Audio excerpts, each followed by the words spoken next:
They dumped him onto a bare rock in the middle of a foreign sea, his hands bound, and sailed away so quickly it was as if they were fleeing something in the water. 3 days without fresh water and you're a corpse.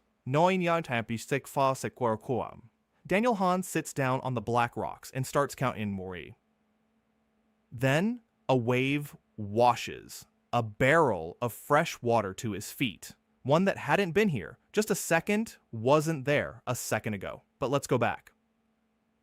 The cold hits first, not the wind, not the water. The kind of cold that makes your teeth chatter on their own. Daniel opens his eyes and sees a gray sky. The rocking, the creaking of wood, the stench of salt and rot. His hands are bound behind his back with a wet rope. Above him, 4 figures in robes are singing something monotonous. The song pounds his ears like a blunt hammer. He jerks and realizes his legs are tied up too. He doesn't remember how he got here. The last thing before his eyes is the wet concrete of the pier in Busan.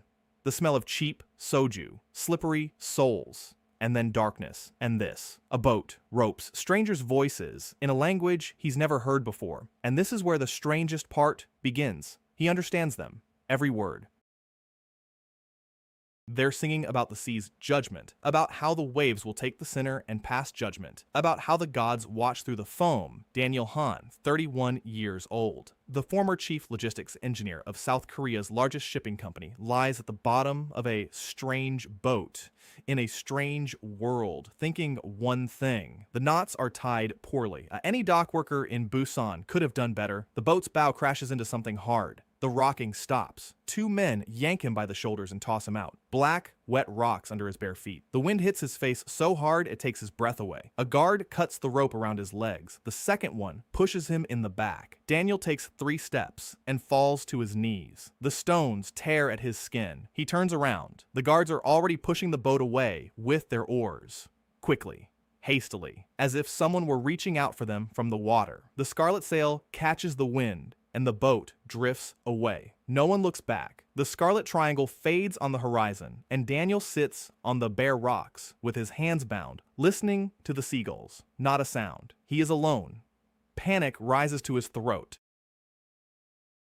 He clenches his teeth. Breathe in for a count of 4. Breathe out for 8. Again, panic is a luxury he cannot afford in any of the worlds. 12 years in logistics teach you one thing. When everything goes to hell, you don't scream, you count. He brings his hands to his mouth and gnaws at the rope with his teeth. The old fibers fray. 10 minutes, and his hands are free. He stands up, walks along the edge. 40 minutes later, he returns to the same spot, 200 meters in diameter. No stream, no trees, not a drop of fresh water. Just rocks, seagulls, and crabs in the puddles. He sits down and counts. Without water, a person can survive 3 days. The crabs will provide a little moisture if eaten raw, maybe 5 days if he doesn't move. Not a sail on the horizon, no smoke, nothing. And then a wave crashes onto the rocks at his feet, heavy. Foam hisses between the boulders, the water recedes, and on the wet sand lies a barrel sealed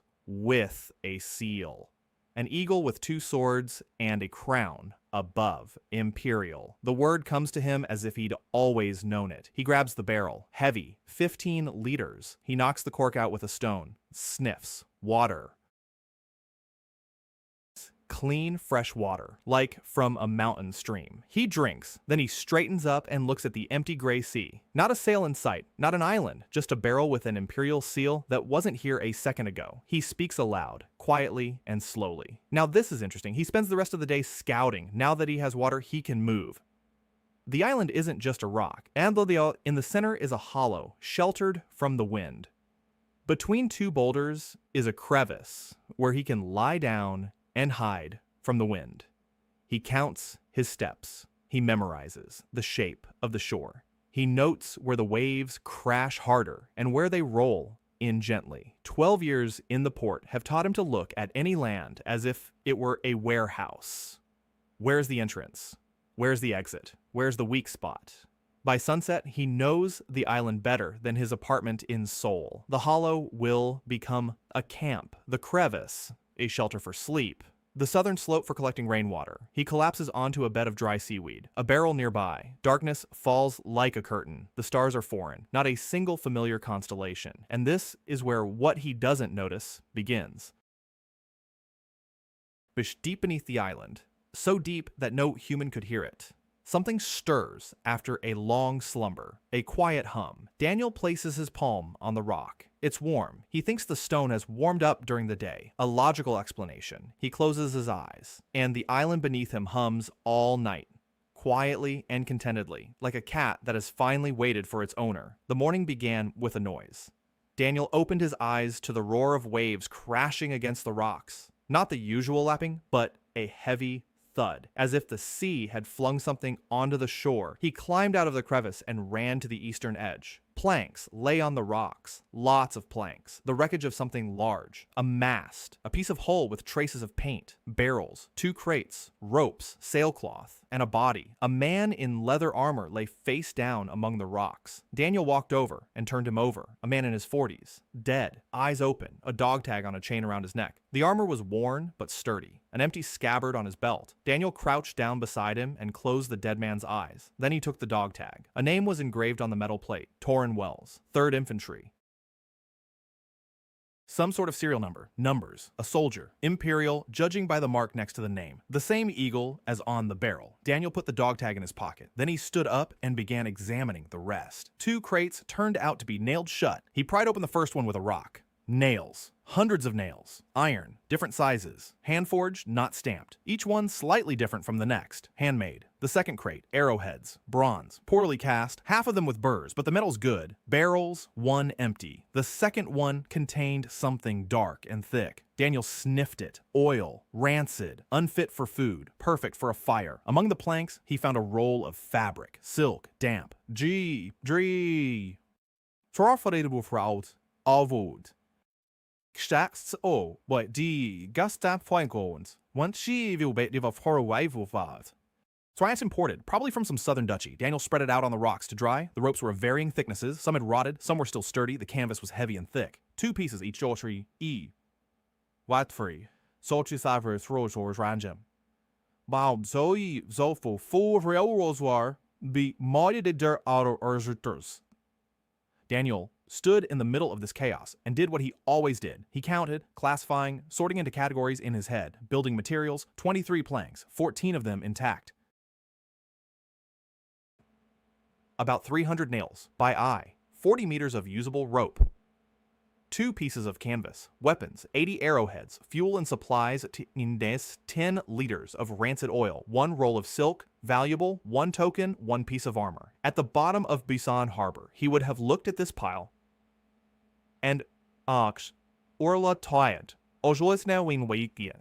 Is trash. Here, on a barren island in the middle of a foreign sea, it was a fortune. For the next 3 days, Daniel worked. He hauled planks to the hollow in the center of the island. He hammered nails in with a stone because he had no hammer.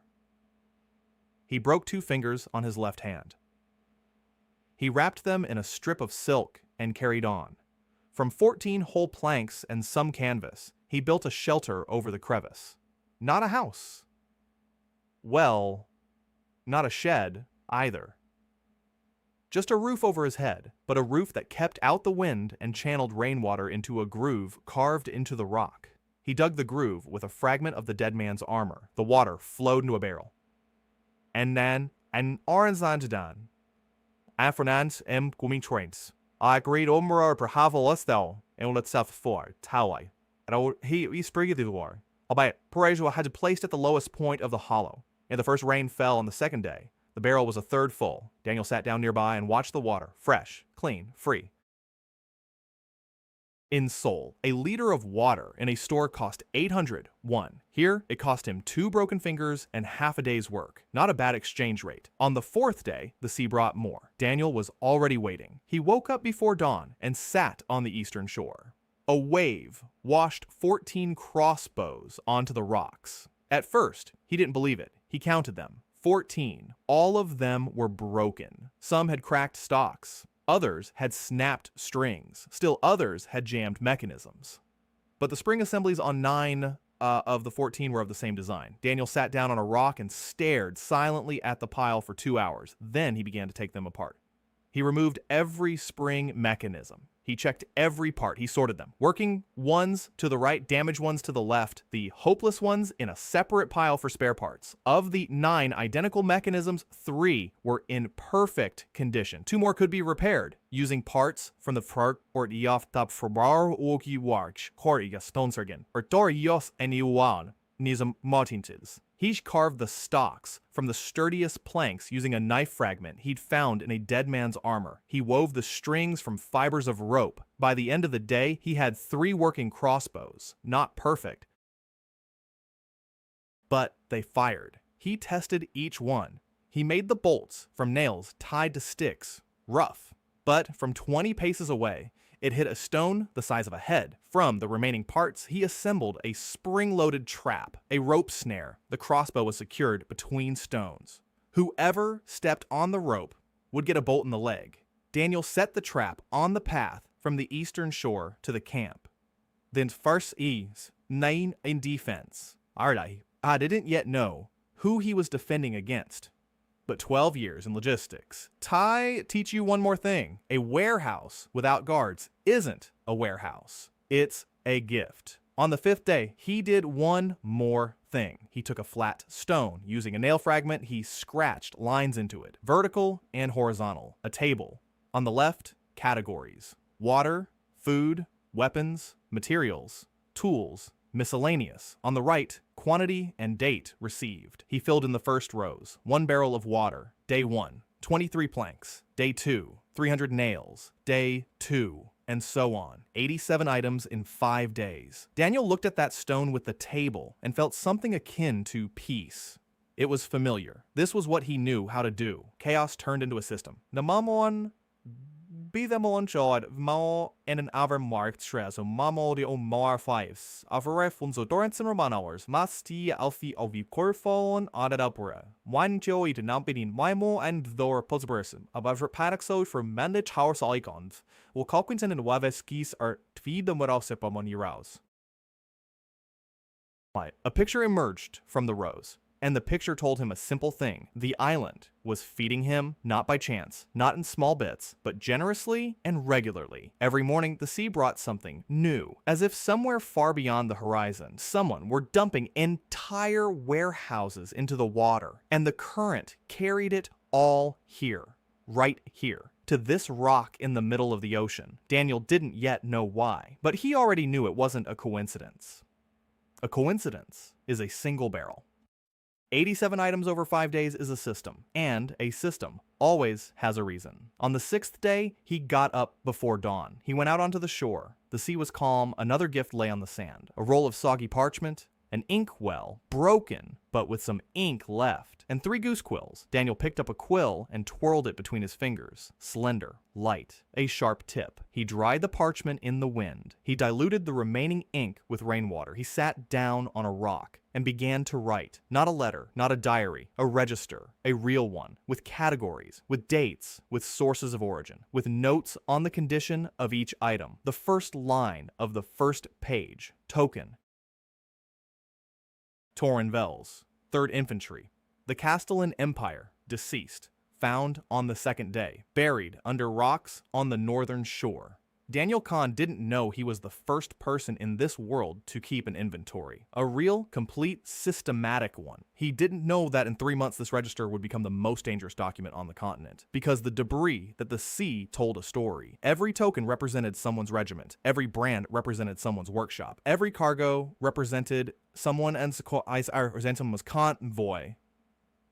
She never reached its destination. The war wrote itself on the debris, and Daniel Kahn was learning to read it. A month had passed. Scanning Soren, Daniel kept track of the days with notches on a stone at the camp entrance. 31 notches. During that time, the island had changed. The hollow in the center had turned into a proper. The shelter had expanded into a full-fledged shelter with 3 walls made of planks and stones. The Gimbus Rumastafwas, Chench Auri, Rushamsur Etruf,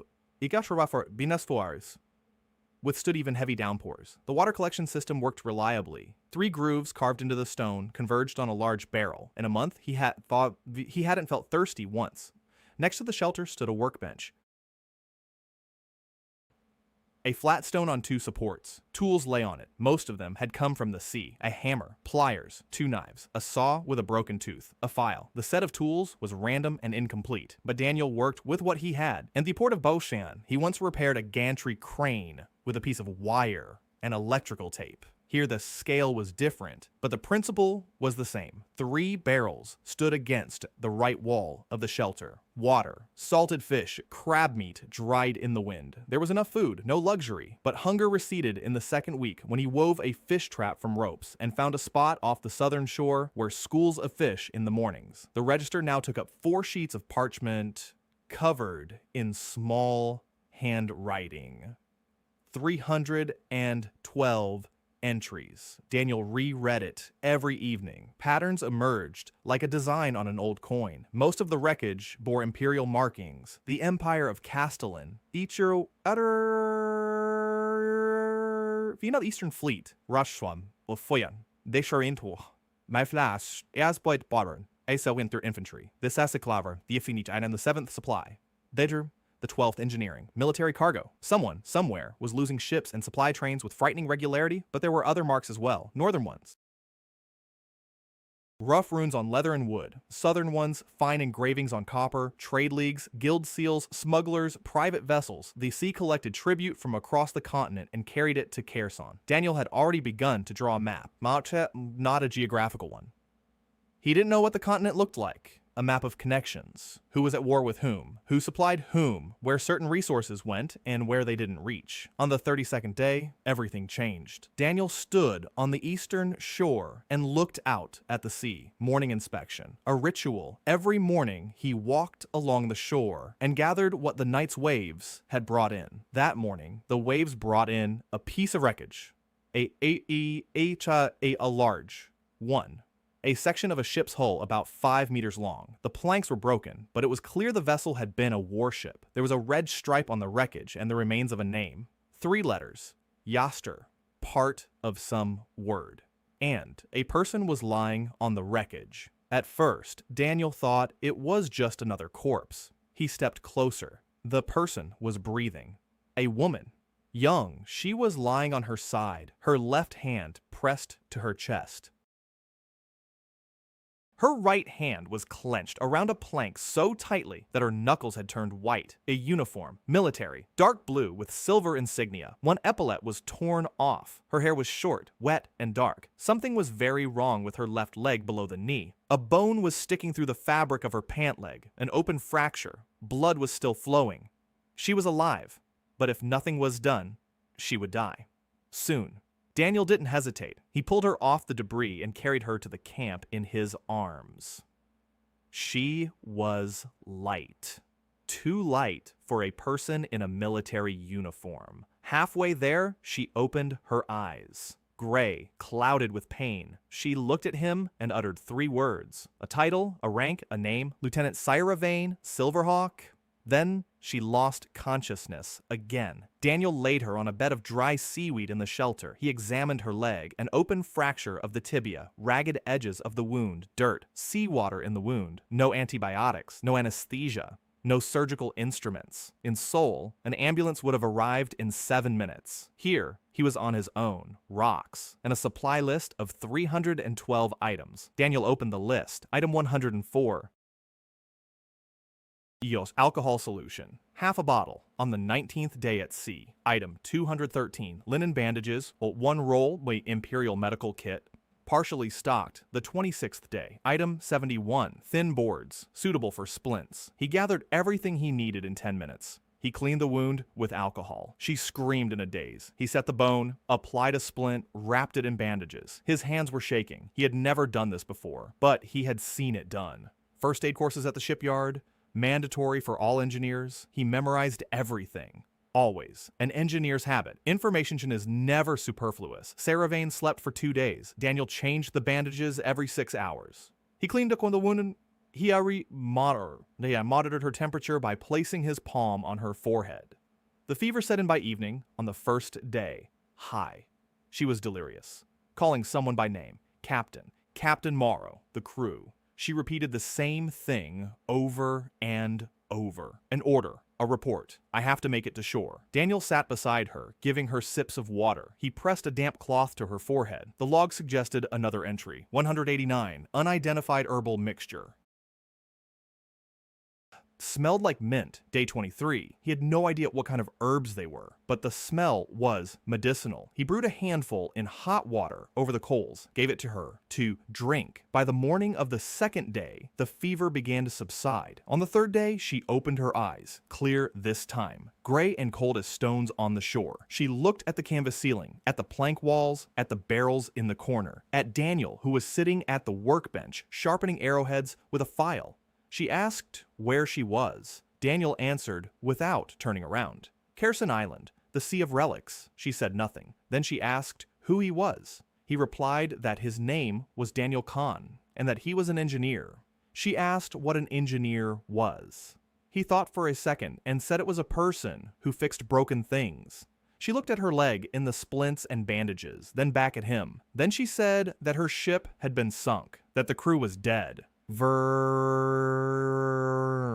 That she was supposed to deliver a report but hadn't, that she was the only survivor because Captain Morrow had ordered her to swim. Her voice didn't tremble. She spoke as if giving a report, clearly, briefly, without emotion. But her hands under the blanket were clenching the fabric so tightly that her knuckles had turned white. Daniel set down the file and turned to her. He didn't say that everything would be all right. He didn't say it wasn't her fault. He said the soup was simmering on the coals and that she needed to eat. He took out a bowl, poured some, handed it to her. Sarah Vane stared at the bowl for a long time. Then she took it and began to eat, silently. It was the first day Daniel had eaten dinner with someone else. Sarah couldn't stay still.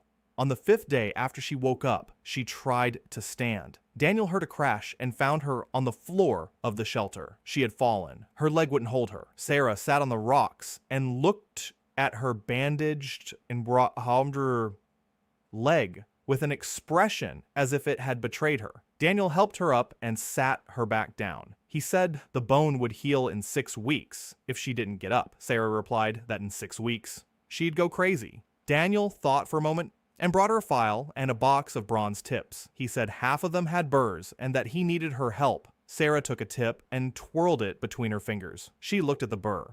She looked at the file.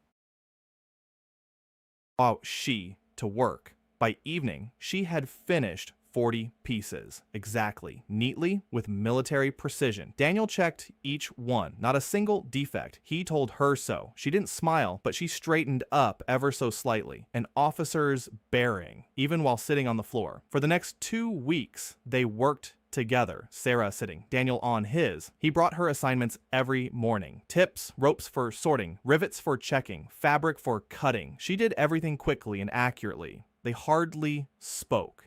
Daniel was naturally taciturn, Sarah out of habit, but the silence was productive, comfortable, like a shift in a warehouse where people know their places and don't waste words on the unnecessary. Sometimes she asked about things. What kind of accounting system? Why he records every nail? Why he sorts everything into categories? Daniel explained briefly. Control. Without accounting, you don't know what you have. You don't know why you don't margin trail. That's your why see do. Why if it they defo yam will see as I or phrase heads have. My heads you can't plan. You can't plan. You'll die. Sarah nodded. Military logic. She understood that. On the 45th day, Daniel began building a forge. It was necessary. You can't do much with a file. He needed fire. Real, hot, controllable fire. The sea had washed up enough iron over the previous weeks. Old anchor chains, weapon fragments, nails, staples, hinges, pieces of roofing iron, all rusty and unusable as is. But iron is iron. It can be remelted, reforged, standardized. That word lodged in Daniel's mind like a splinter. Standardization. In his world, it was the foundation of everything. An M10 nut fits any M10 bolt. A TEU container fits on any ship. Every part is identical, interchangeable. Repairable. In this world, that didn't exist. Every sword is unique. Every arrowhead is different from the next. Every nail is crooked in its own way. It was beautiful for a craftsman and a disaster for the army. The crossbow broke. A new spring is needed. But the spring doesn't fit because every crossbow was assembled by a different master. So a new crossbow is needed. But there's only one master, and a 3-week wait. Daniel saw a gap in this. A huge one. The size of an entire continent. And he was going to fill that gap. He spent a week building the forge. The foundation is the bellows, a stone bowl lined with clay from a crevice on the southern shore. He sewed the bellows from the leather of Torrenvels's armor. The anvil was a large, flat stone. Not ideal, unsuitable for serious forging, but it would suffice for small jobs. The first thing he made in this forge were arrowheads, not bronze, iron, and not just one at a time like the local smiths, a whole batch. He carved a template out of wood, a mold, the same for every arrowhead. He heated the iron in the forge, placed it on the stone, struck it with a hammer, checked it against the template. Made adjustments, checked it again. The first arrowhead took an hour, the second took 40 minutes, the fifth 20, the 10th 15. By the 20th, he was striking with the hammer without looking at the template. His elbow at his hand had memorized it. His body had memorized it. In 3 days, he forged 60 arrowheads. The same, identical. Each weighed the same as the rest. Each fit onto the shaft with the same amount of force. Each flew the same way. Sarah watched from where she stood. When he finished, she asked to take a look. She picked up 2 arrowheads. She turned them over. She compared them. Her expression grew strange. She said that in 10 years in the army, she hadn't seen 2 identical arrowheads. Daniel replied that that was the whole problem. Sarah was silent for a moment. Then she asked how many he could make. In a month, he did the math in his head. 1,000, maybe more, if the sea brings in more scrap metal. She looked at him very closely. 1,000 identical spearheads a month. Any general on the mainland would sell his soul for that. Daniel shrugged. He wasn't thinking about generals. He was thinking about how the spearheads could be sold, and with the money earned, buy what the sea doesn't bring. Seeds, cloth, flour, tools. He was already calculating in his head a supply chain, production on the island, transportation to the mainland, sales, purchasing, delivery back, a cycle, a closed cycle of trade. For this, one thing was needed, a boat. It was as if the sea had heard him. On the 53rd day, 3 shipwrecks washed ashore. Different ships. Different sizes. Daniel examined each one. One was hopeless, rotten to the core. The other 2 could be used. The plating from one fit like a patch on the frame of the other. He began to draw on parchment, not a ship's blueprint.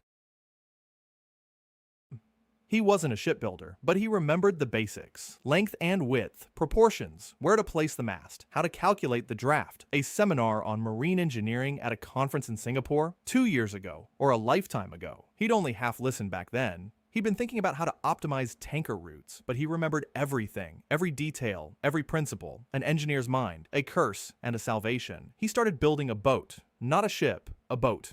6 meters long, 2 meters wide, 1 mast, 1 sail, for 2 people at most, enough to reach the mainland and return. He built the boat for 3 weeks, every day from dawn till dusk. By then, Sarah was already walking, not normally.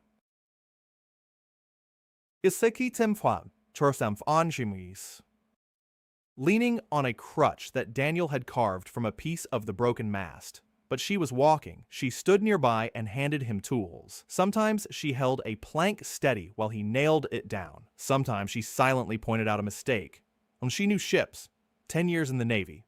She didn't know how to build, but she knew how to spot a shoddy job. That was more valuable than any textbook. Daniel would fix it. No arguments, no hard feelings. An engineer who takes offense at criticism is a dead engineer. That's what his first boss in Busan used to say, Old Man Cho. Always angry, always right. That over those 3 weeks, the island took in 2 more. The first was Yuna.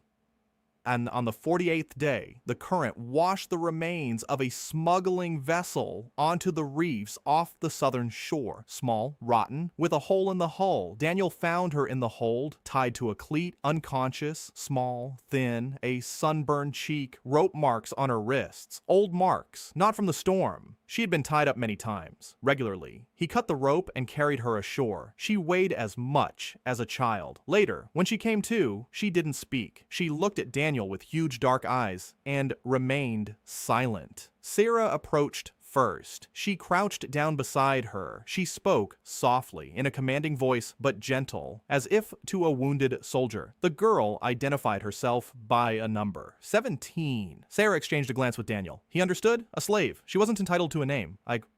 Sarah asked for her real name. The girl didn't understand the question. Then Daniel asked if there was a name she liked. And he says, she was silent for a long time. Awas. Then she whispered, Yuna, that was her mother's name, long ago, before she was sold. Daniel nodded. He wrote it down in the register. Yuna Park, resident of Kaersan, date of arrival, day 48. He showed her the entry. She stared at the parchment and didn't understand. He explained that it was an official document of the island, that her name was written here, that it meant she was a person with a name, not a number. Yuna Park didn't cry. She froze like a bird whose cage had been opened, yet she couldn't believe the door was real. Yuna turned out to be a herbalist. This became clear on the third day when Daniel cut his hand on the edge of a plank. Deeply, the blood flowed freely. He pressed a rag against the wound and went to the shelter to get a bandage. Yuna intercepted him halfway there. She took his hand. She examined the cut. She left. She returned 10 minutes later with a handful of grass she'd found among the rocks. She crushed it between her fingers. She applied it to the wound. She wrapped it with a scrap of cloth. By evening, the wound had stopped hurting. By morning, it had begun to heal. Daniel looked at the bandage and thought, a pharmacy. A living pharmacy, on an island where there isn't a single doctor. He asked Yuna how many herbs she knew. She didn't understand the word how many. She thought for a moment, and then she began to list them. Sarah kept count. At the 120th name, Yuna stopped and said that these were only the ones that grew by the sea. She knew the mountain ones too, and the forest ones, and the marsh ones. Daniel opened the register, a new category, medicine, herbs, recipes. Yuna dictated for 3 evenings in a row. Daniel took notes. The second arrival was not a human. It was a corpse, but a useful one. On the 56th day, a wave washed ashore a body in rich armor, an officer's, northern runes, a fur cloak. At the waist, a pouch with 20 silver coins and 3 gold ones. Around the neck, a medallion with a coat of arms. A map was clutched in his hand, wet but legible. Daniel dried the map for 2 days, layering it with sheets of parchment. When it was dry, he laid it out on the workbench and stood silently over it for 2 hours. It was a map of the eastern coast, partial, with markings, ports, cities, trade routes, distances and days' travel, and most importantly, one port was circled, Tolheim. Judging by the markings, it was a free trading city, neutral, not imperial, not northern, a place where everyone trades with everyone else and no one asks unnecessary questions. According to the map, it was a 4-day journey southwest, if the scale was to be believed. Daniel showed the map to Sarah. She confirmed it. Tolheim, a trading port, a haven for smugglers and mercenaries. The imperial fleet doesn't venture there because behind Tolheim stands the Guild of Free Merchants and 3 free duchies. The perfect place for first contact. The perfect place to sell 1,000 arrowheads without drawing the Empire's attention. The boat was ready on the 60th day. Small, rough, but it didn't sink. Daniel launched it off the eastern shore, loaded it with ballast. He set the mast. He hoisted a sail made of imperial silk, a red sail on a rough boat. Ridiculous. But the silk was stronger than any canvases the sea had washed up. Upam 4. Rasfror.Chiem My name's Sam. He conducted sea trials along the shore. The boat moved slowly, with difficulty. The rudder had play, and the sail didn't catch the wind well, but it moved. Daniel returned and spent 2 days making adjustments.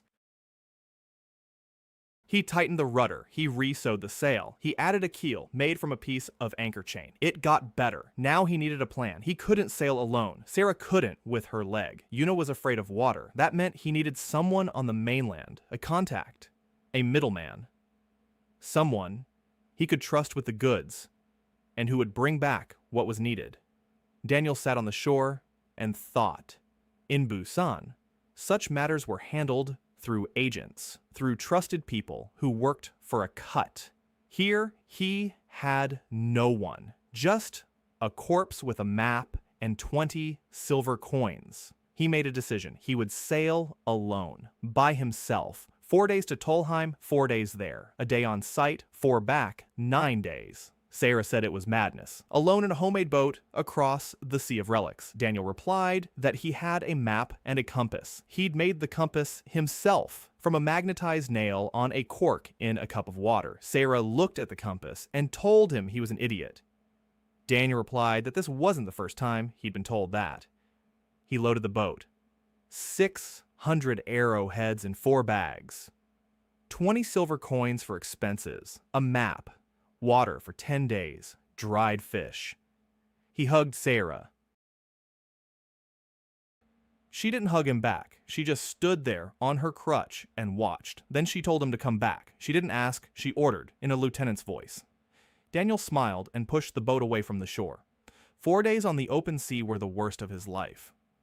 Waves, wind. Rain on the second day, so heavy he couldn't see more than 5 meters ahead. The boat was tossed about like a twig. He bailed water with a bowl and steered with one hand. He hadn't slept for 2 days. On the 3rd day, the wind died down. The sea became calm. Daniel lay on the bottom of the boat and looked up at the sky. His whole body ached. His hands were worn down to the bone, but the boat kept moving. The compass, made from a magnetized nail, held its course. On the 4th day, the shore appeared on the horizon. Cliffs, then towers, then the port, Tolheim. Daniel steered the boat to the far pier, where the fishing boats and small vessels were moored. He tied it up, stepped onto the pier. His legs wouldn't hold him. He sat down on the planks and just breathed for a minute. The port was bustling all around. People, carts, the shouts of merchants, the smell of fish and tar and smoke. Daniel stood up. He slung the bag of arrowheads over his shoulder and went to look for a buyer. Tolheim was exactly as Sarah had described it. Dirty, noisy, greedy, and free. A port city without a master. Here, they didn't ask where you were from. They asked what you were selling. Daniel found a weapons shop on the 3rd street from the pier. The owner, a gray-haired man with shrewd eyes, looked at the arrowheads. He picked up one, turned it over, picked up another, compared them. His expression changed. He took out a 3rd, a 4th, a 5th.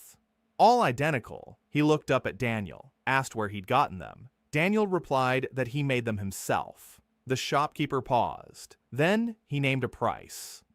3 copper coins apiece. Daniel looked at him calmly. 12 years of negotiating with Chinese suppliers. 3 copper coins. He named a price 3 times higher. The shopkeeper laughed. Daniel didn't laugh. He took 10 arrowheads out of the bag and laid them out in a row. All 10 were identical. Anyone fits any shaft. Anyone replaces any other. If one breaks, you put in another. You don't wait 3 weeks for a blacksmith. The owner stopped laughing. He said he wanted to buy the whole batch. 600 pieces. Daniel replied that he would sell 300 now, the remaining 300 next time.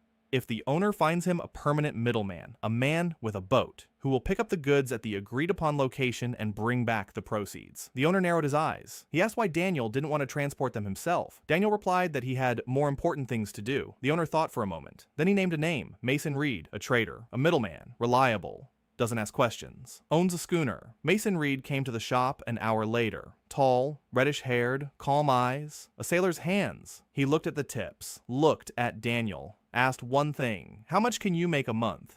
Daniel answered. 1,000. Mason Reed held out his hand. They shook hands. A contract without paper. A man's word. 12% to Mason from every shipment. Daniel named the meeting point, the reef off the southern coast of Kaersan. Every 2 weeks. Mason nodded. On the way back, Daniel carried a sack of silver, 20 pounds of flour, a sack of seeds, 3 skeins of rope, needles, thread, salt, lamp oil, and one thing he hadn't planned on, a rag doll. A small one, with red thread hair. He'd seen it on the counter and bought it without thinking. He didn't even know who it was for. It just seemed like there should be at least one toy on the island, just in case. Daniel returned to Kaersan on the 69th day. Sarah was standing on the shore, on a crutch.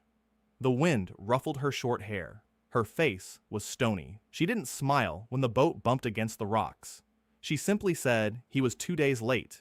Daniel replied that a storm had delayed him.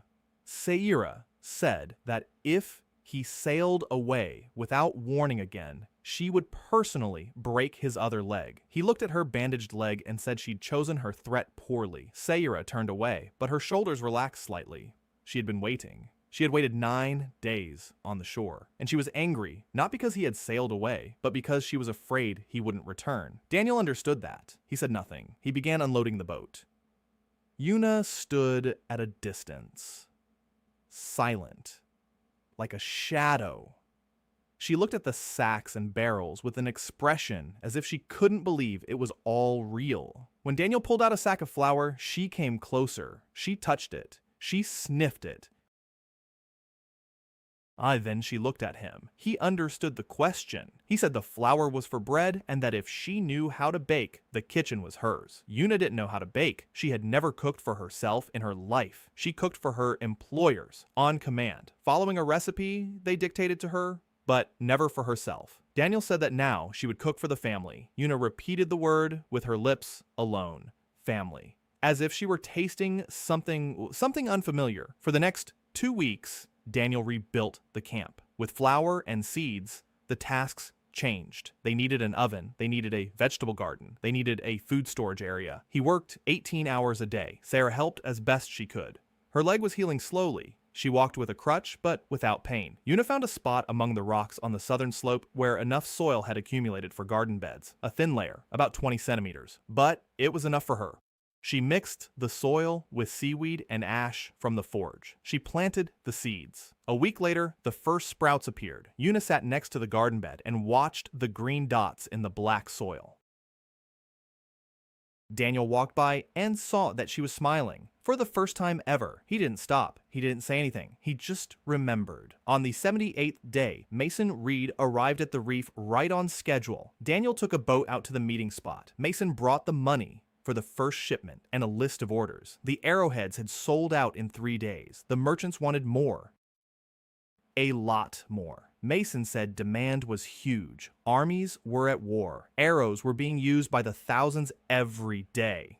And the blacksmiths on the mainland can't keep up. Every arrowhead is handmade. Everyone is unique. Everyone is expensive. But these are all the same. Cheap. High quality. Mason asked if Daniel could make more than just arrowheads. Bolts for crossbows, brackets for shields, hinges for supply wagons, standard parts for military equipment. Daniel replied that he could, but he needed more iron and more hands. Mason nodded. He said he'd bring iron next time. Darby Awar Alza Sotsadisham. Yalor Ija Wow Upuatus also Kushurjum Fozo. Doldati that have to figure out the labor himself. They exchanged goods. Daniel handed over 700 arrowheads. Mason handed over silver, iron blanks, fabric, tools, ropes, a book. Daniel had asked for any book at their last meeting. Mason found one. A reference book on nautical knots with illustrations. Not exactly what he needed, but it would do. On the island, any book is worth its weight in gold. On the 83rd day, the sea brought a third one. Ira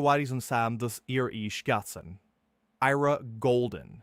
More precisely, the sea brought a wreck of a luxurious rowboat with carved sides and 3 chests tied to the wreck with copper chains. A red-haired woman in a torn dress was sitting on one of the chests, cursing the sea with such words that even the seagulls fell silent. She was wet, angry, hungry, and absolutely unbroken. When Daniel approached the shore,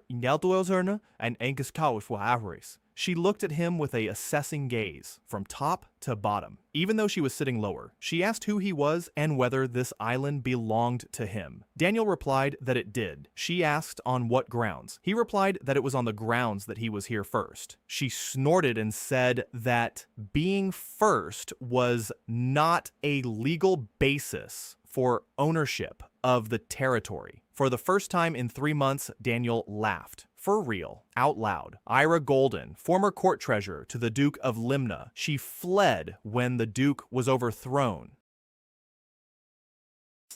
She managed to grab 3 chests. One contained documents, the duchy's financial reports for 10 years, trade agreements, I owe us. The second held gold, not much, 5 pounds, but a fortune for the island. The third held personal belongings, dresses, books, abacus beads, real accounting beads made of bone. Daniel saw the beads and his eyes lit up. Ira noticed. She asked why he needed the beads. He showed her the ledger, over 400 entries in small handwriting on parchment. Ira read for 20 minutes in silence.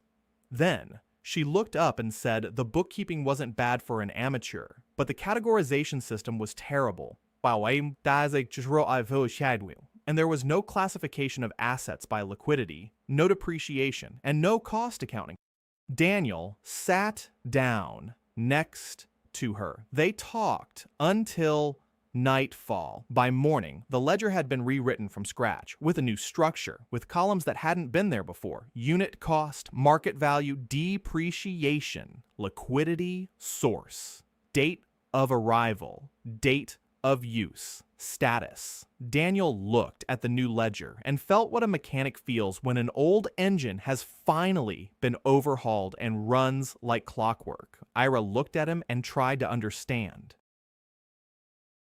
He wasn't trying to take her gold. He wasn't trying to take the documents. He wasn't trying to buy her or subjugate her. He was delighted with the accounting ledgers, like a child. She didn't know what to make of it. Ira's first week on the island was a war. A quiet one. A polite one.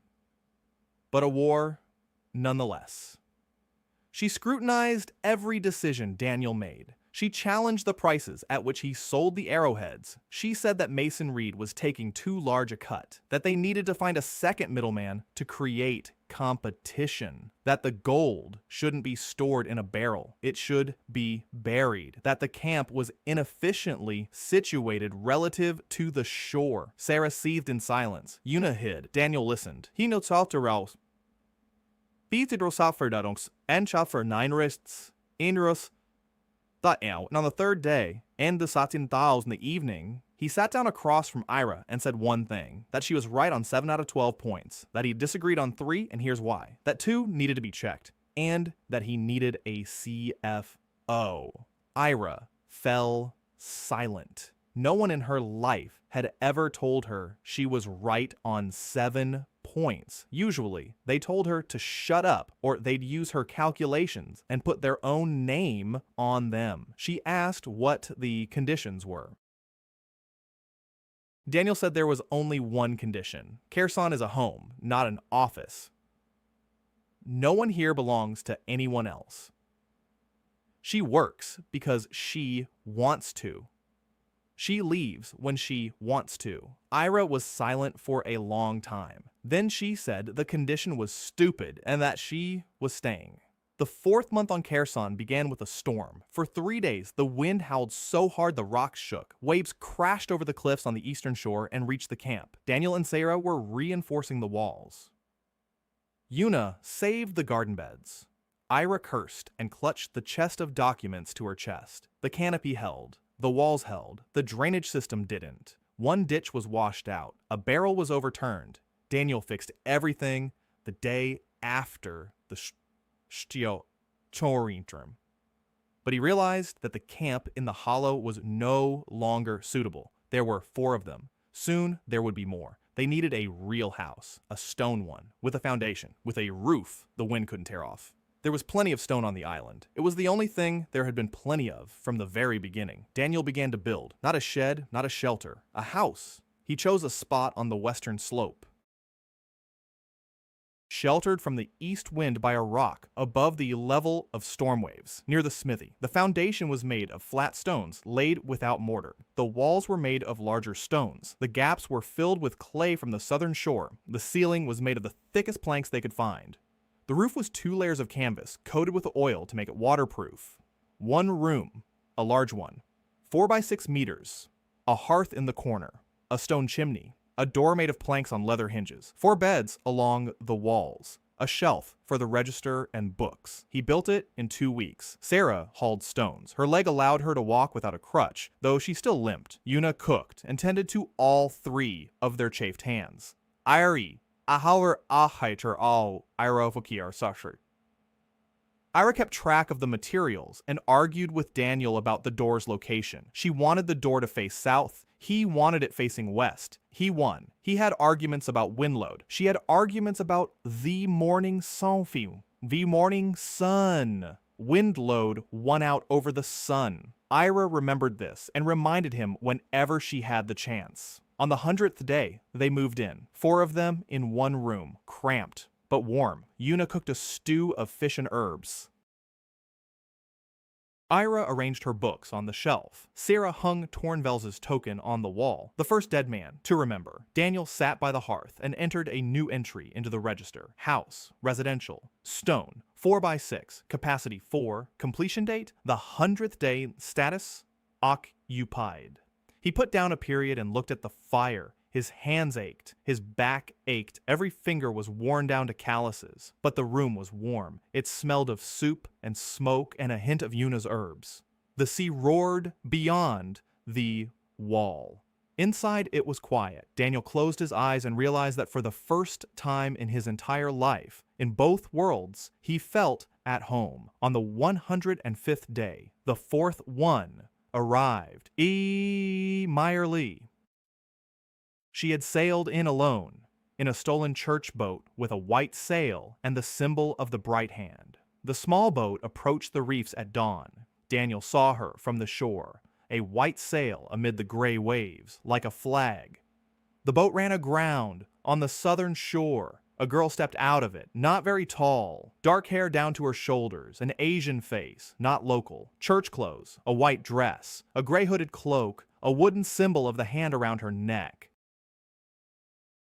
She stood knee-deep in the water and looked at the island. Then she saw Daniel. She looked at him and said in perfect Korean, "Hello, I am seeking refuge." Daniel froze. "Korean, here, on the edge of a foreign world." He replied in Korean, almost mechanically. "Where are you from?" Meyer Lee explained later, after she had dried off and warmed herself by the hearth. Her parents were from the eastern lands, immigrants. They had settled on the continent 30 years ago, a community of people from the eastern islands. The language had been passed down from parents to children, not quite Korean, a dialect, changed over the centuries, but recognizable. Daniel understood every word. Meyer ended up in the church as a child. Her parents gave her away to pay off debts. She grew up at the temple. She studied languages. She read texts. She translated 6 languages by the age of 22. The Latin of this world, Imperial, Northern, 2 Southern dialects, and Eastern, her native tongue.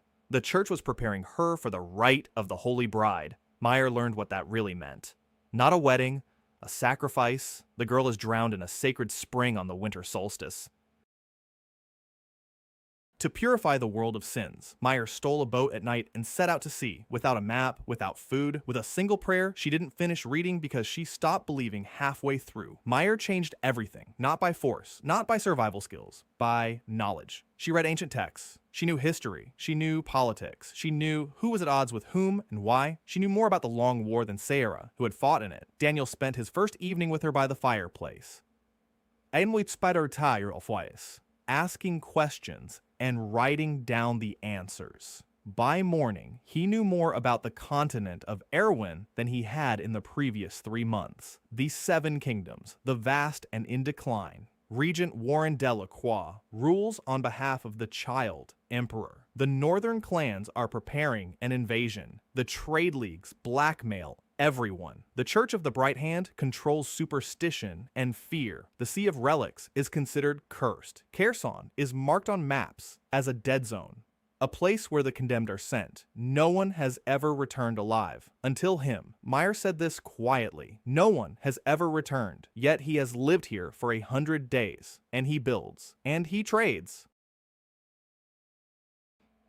And he has a home with a warm hearth and 4 women who trust him. Daniel didn't answer. He thought about the lighthouse, about the warmth that radiated from the stone, about the fact that the island had chosen him, and about the fact that the lighthouse didn't just attract shipwrecks. It attracted people, those who had nowhere else to go. He didn't yet know how to put this thought into words, but he felt that it was more important than all the arrowheads and trade contracts put together. The six extaf mushe mio unistanza. The population of Kaersan was 12 people. Besides Daniel and the 4 women, the island was now home to 3 fishermen who had been washed ashore by a storm, an old carpenter from the mainland who had fled his debts, a boy of about 14 with no name and no past, and 2 deserters from the Imperial Army whom Sira personally interrogated before Daniel allowed them to stay. The deserters were frightened and hungry. Sayira said they weren't dangerous, cowards, but not traitors. Daniel gave them work at the smithy. Within a week, they were forging spearheads just as well as he was. The island had changed beyond recognition. Next to the first house stood a second one. A bigger one, a barracks, 8 beds. The workshop had expanded. The smithy now had 2 forges in operation. An old carpenter set up a workbench and began making furniture. Real furniture. Tables, benches, shelves. Daniel discovered that a good carpenter was worth 10 blacksmiths. On the southern slope, Uwar Pern Sovereign Seeks, Yuna's garden beds had spread out. Greens, onions, some kind of local root vegetable resembling a turnip. Yuna walked between the rows with her back straight and a serious expression. She still hardly spoke, but she had developed a habit. Every morning she placed a bowl of herbal tea on the table for every inhabitant of the island. 12 bowls, silently, without asking, without thanks. She simply set them down and left.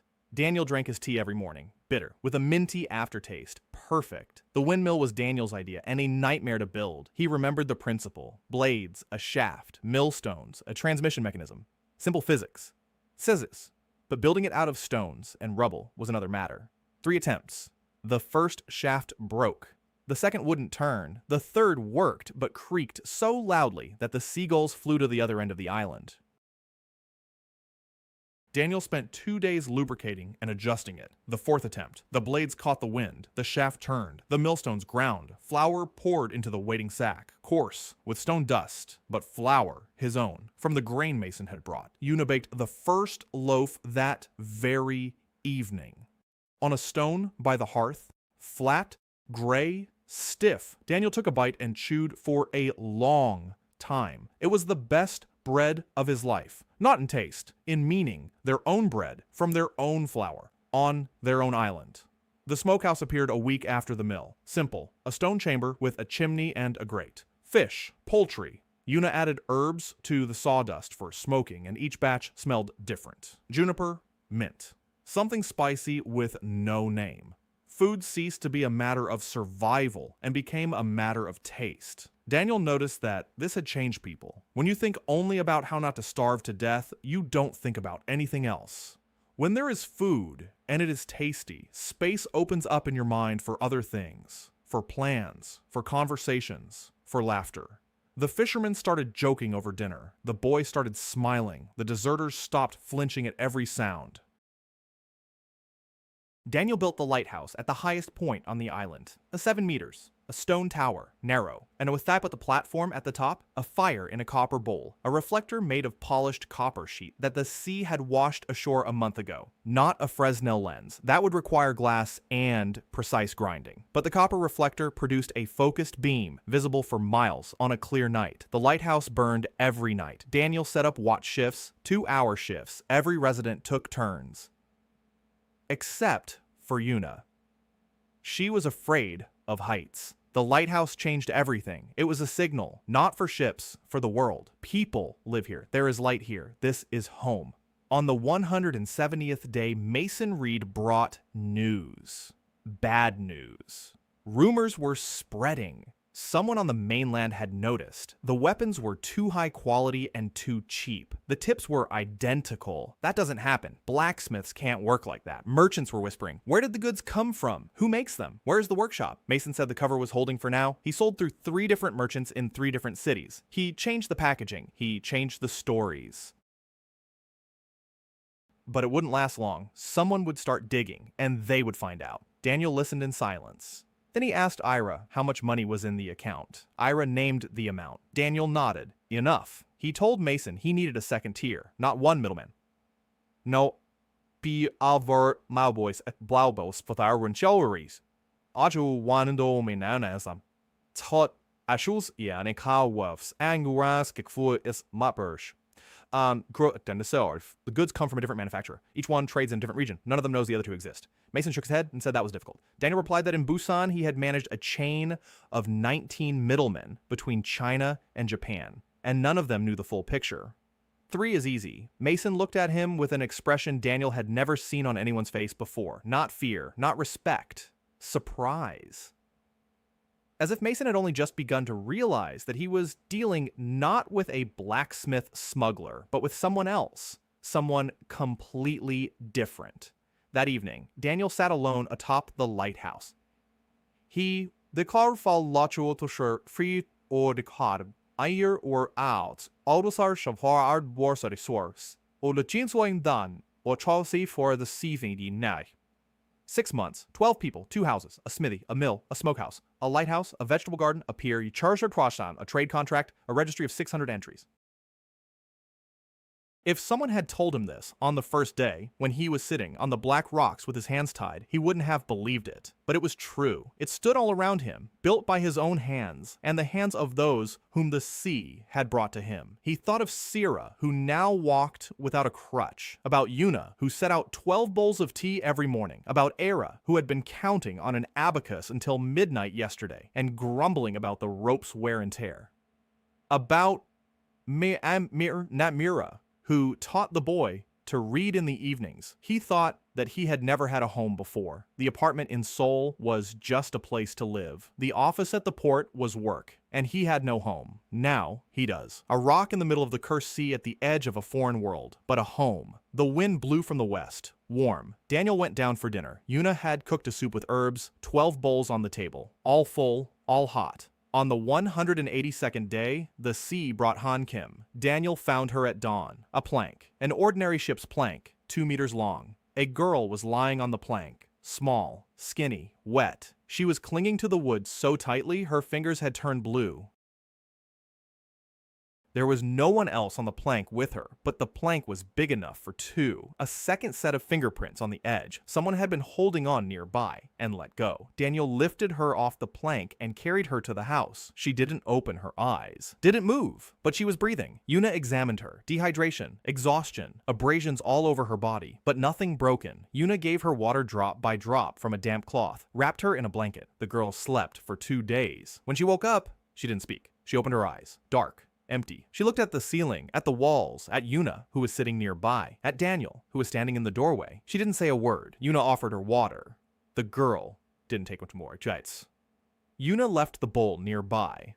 An hour later, the water was still there, untouched. Daniel didn't press her. He knew that look. He'd seen it in the mirror during the first week after his dismissal and betrayal. When the world falls apart and you don't know why you should go on, only he had 31 years of life experience.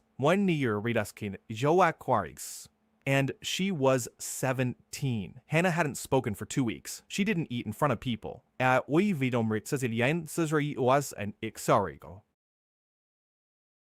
She didn't leave the corner she'd taken up in the house. Sarah suggested talking to her like a soldier after a battle. Tough, military style. Bring her back to reality. Daniel said no. Ira suggested giving her a task. Work heals. Daniel said to wait. Meyer suggested a book. Reading distracts. Daniel said the girl doesn't read. Meyer asked how he knew. Daniel replied that she looks at letters as if they were pictures, without recognizing them. Every evening, he placed a bowl of soup by her corner and left. He didn't say anything. He didn't look. He just set it down and walked on. For the first 3 evenings, the bowl remained full. On the 4th, it was empty. On the 5th, too. On the 6th, Daniel found a small pebble. next to the empty bowl. Small, smooth, white. A gift. He placed the pebble on the shelf next to the ledger. On the 20th day, Hana stepped out of the corner. She walked silently to the communal table. She sat down silently. 12 pairs of eyes watched her. Daniel looked at the others and signaled with a single glance not to react. Yuna set a bowl in front of her, as usual, silently. Hina picked up a spoon and began to eat. Ira continued talking about iron prices, as if nothing had happened. Sarah nodded and replied with something about shipments. Mir asked Daniel about tomorrow's schedule, a normal dinner, normal voices. Hina finished eating. She stood up. She went back to her corner, but the same chef. But in the next evening, she came back, and the next, and the next. A month passed before she spoke. Her first words weren't directed at Daniel. They were for Yuna. Hina approached her in the garden and said she could hear a storm. Yuna didn't understand. She asked again. Hina repeated herself. A storm, coming from the east. It will be here in 2 days, Yuna told Daniel. Daniel asked Hana how she knew. Hana replied that she could hear it. The sea changes its sound 2 days before a big wave, a low rumble, as if the seabed were groaning. Daniel looked up at the sky, clear, not a cloud in sight. He believed her. He didn't know why, he just believed her. He secured everything that could blow away. I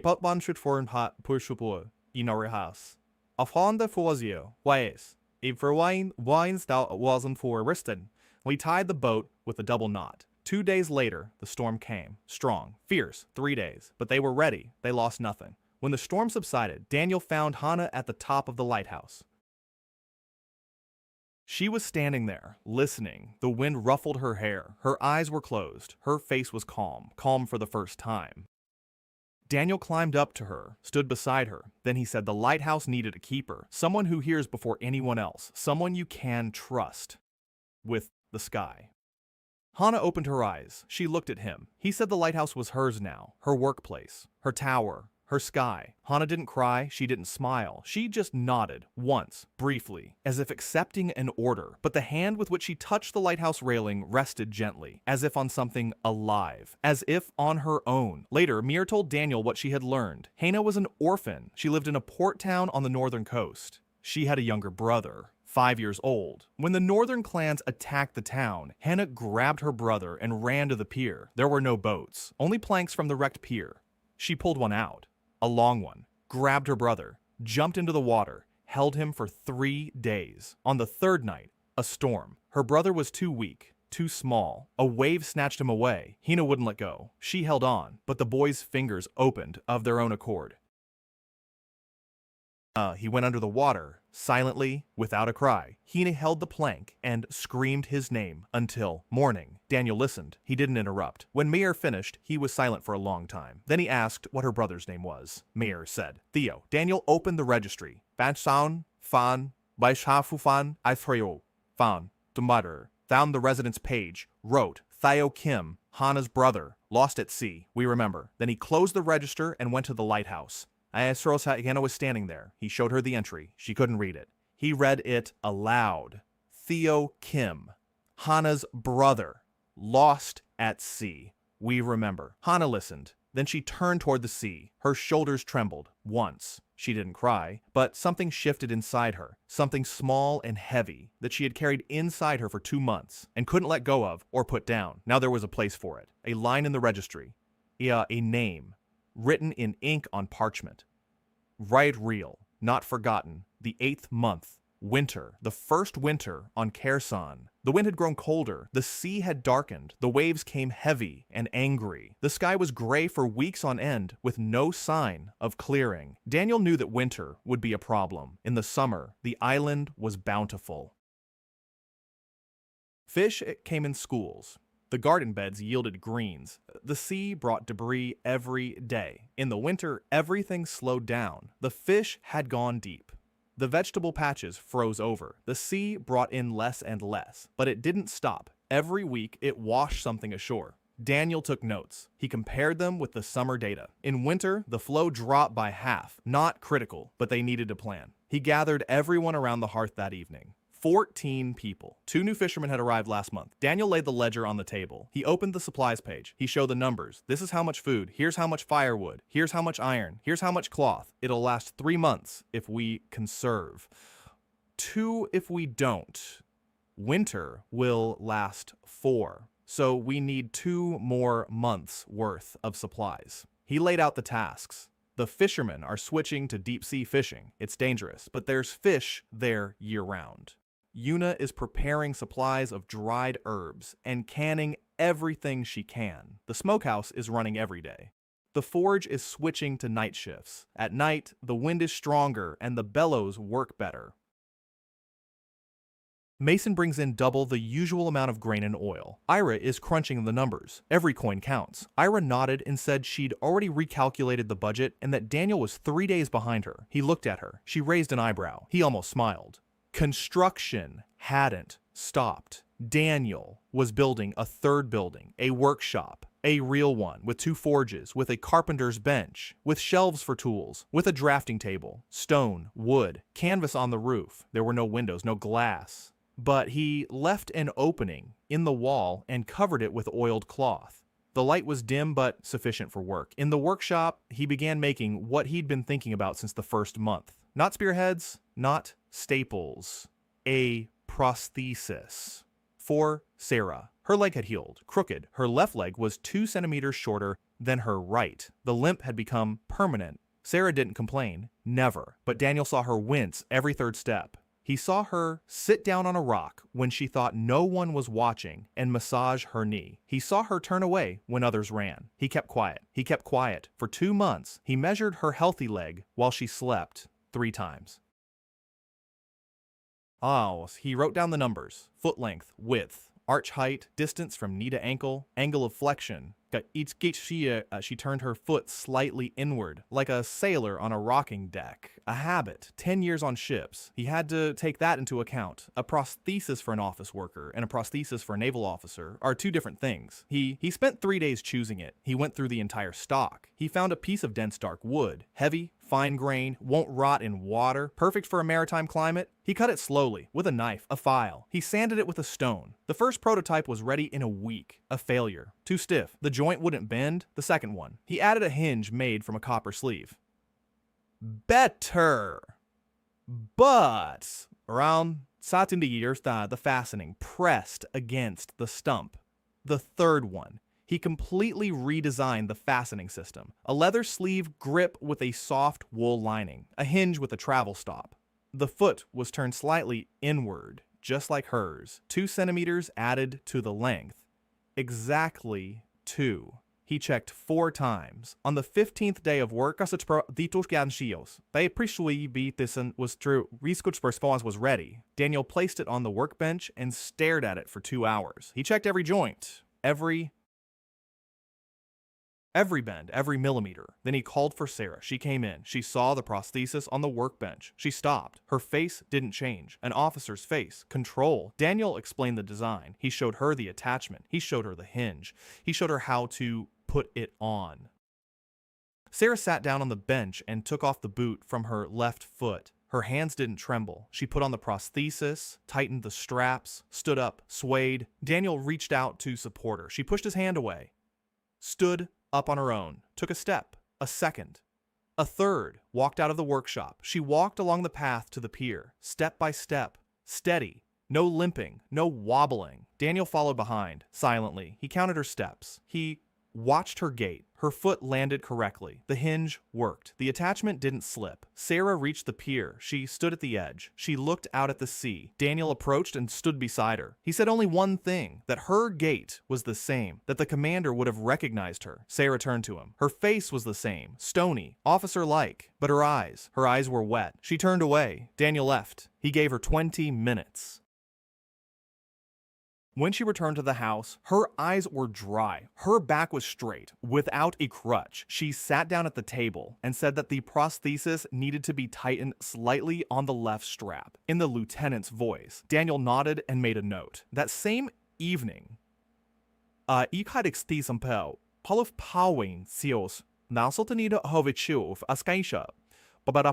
passenger ship washed up on the island. Daniel went ashore in the dark with a torch. There was a girl on the wreckage, about 6 years old, in a wet dress, hugging a rag doll. The doll's head had been torn off, and the girl was holding both parts. The body in one hand, the head in the other. The girl didn't speak. She didn't cry. She stared with huge eyes and remained silent. Yuna took her in, wrapped her up, gave her warm tea. The girl wouldn't let go of the doll, not even when she fell asleep. She held it in both hands, the body and the head. Daniel stood in the doorway and watched. Then he quietly took the doll from the sleeping girl's hands. Carefully, slowly, the girl's fingers reluctantly opened. He went into the workshop and didn't come out for a day. He sewed the head back on with linen thread in tiny stitches. He touched up the face with paints made from sea pigments. Pink cheeks, blue eyes, a smile. He sewed a new dress from a scrap of imperial silk, that very red one, a tiny dress with a lace collar made from unwound rope. He didn't know how to sew. He learned overnight, an engineer's fingers, accustomed to precise work. The stitches came out even.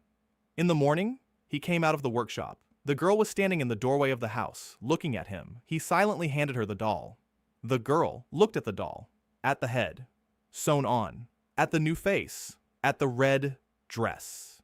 Then she looked at Daniel. Then she wrapped both arms around his leg and pressed her cheek against it and fell asleep, standing up, just like that, clinging to his pant leg, the doll in one hand, unharmed. Daniel stood motionless, afraid to wake her. It was quiet in the house behind him. He couldn't see them, but all 6 were there. Sarah in the workshop doorway, Yuna by the hearth, Ira by the window, Meyer on the threshold, Hina on the lighthouse stairs. They all saw. No one said a word, but something had been decided within each of them that evening, once and for all. The 9th month. The girl's name was Lyra. She said that name a week later. The only word she had spoken in all that time, Lyra. Then she fell silent again. Yuna took her under her wing, fed her, dressed her, put her to bed. Lyra followed her like a shadow. She held onto the hem of her apron and wouldn't let go. In her other hand, a doll. Always. Yuna didn't mind. A look appeared on her face that hadn't been there before. Gentle, warm, motherly. She, who had never been considered human, was now someone's world. A little girl's little world. Daniel recorded it in the registry. Lyra. Age approximately 6. Last name unknown. Arrival date 243. Status resident of Kaersan, Guardian, Unipark. The island's population was growing. By the end of the 9th month, there were 26 people. Fishermen, carpenters, fugitives from the mainland, 2 blacksmiths Mason found at Daniel's request, an old healer expelled from the guild for debts, a family of farmers with 3 children who had fled the northern raids. Everyone arrived broken. Everyone was given a place, a job, a bowl of hot soup, a name in the registry. Daniel didn't turn anyone away. Sarah argued with him. She said we couldn't take everyone in, that there might be spies among them. That resources aren't infinite. Daniel listened and nodded. Then he said she was right about the first and third points, but not the second. Because a person who was taken in when they had nowhere else to go doesn't betray you. That's not naivety. It's calculation. Loyalty bought with money is worth exactly what you paid for it. Loyalty earned with a bowl of soup at the right moment is worth a life. Sarah was silent. She didn't agree, but she didn't argue. She knew he was right. She herself was the proof. Mason Reed didn't bring goods this time. He brought his sister. Cassandra Reed arrived in a rowboat, alone. She tied the rowboat to the dock. She stepped out onto the pier, tall, broad-shouldered, scars on her arms and neck. Her short hair was pulled back with a leather strap. She surveyed the island with a single long glance. The house, the workshop, the lighthouse, the dock, the people. Then she looked at Daniel and said her brother was right. It's a decent place. Daniel asked how he could help. Cassandra answered bluntly. She'd lost her ship. I lost her crew. An Imperial patrol had intercepted her brig off the coast. Like a battle, gunfire. She was the only survivor. For the second time. The first time was at birth. Her mother died. She survived. It had been that way ever since. Everyone around her perished, but she survived. She said she was tired of surviving, that she wanted to live, and that she needed a place where she could stand on her own 2 feet without fearing the deck would give way beneath her. Cassandra was a captain, truly. Not by title, but in essence. She knew the sea as well as Daniel knew the warehouse. Every current, every wind, every reef. On the very first day, she inspected Daniel's boat and said it was a disgrace, not a ship. That a keel made from an anchor chain was a crime against shipbuilding. That the sail was set crookedly. That the rudder was loose. Daniel wasn't offended. He handed her a parchment and a quill. He said that if she saw problems, she should draw the solutions. Cassandra sat down and drew until morning. By dawn, there was a drawing on the parchment, not of a boat, of a ship. A small one. 12 meters, but a real one, with the right keel and the right sails and the right hull lines. Daniel looked at the drawing and saw in it what he always saw: a system, logic, the beauty of an engineering solution.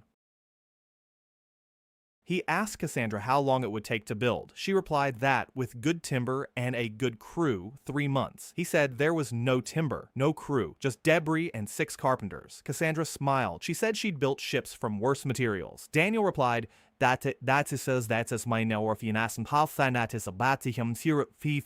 admit, believed. And that's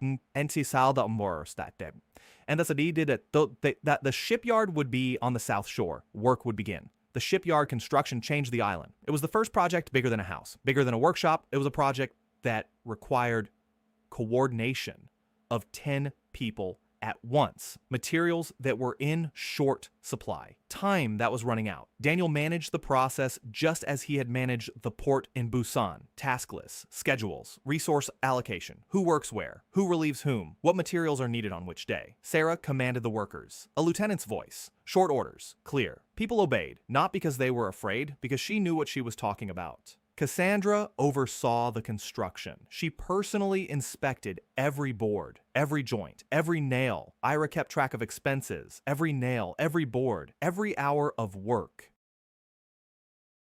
Daniel once asked why they needed to track work hours if no one was getting paid. Ira replied that tracking labor costs was necessary for planning future projects. Daniel looked at her and said she was the best CFO he'd ever. Ira replied that he was an idiot and that she would work for half the price. He replied that he knew that, and that was why he was paying her the full amount. She opened her mouth, closed it, turned back to the accounts. Her knuckles were clicking faster than usual. The 10th month. 34 people on the island. The second house had been expanded. The third was under construction. The workshop was running 2 shifts. The forge burned round the clock. The shipyard on the southern shore was overgrown with scaffolding and supports. The ship's skeleton stood on the slipway, 12 meters. The ribs of the frames jutted out like whale bones. Cassandra walked around and cursed. The planks were crooked. The nails were poor. The pitch was runny.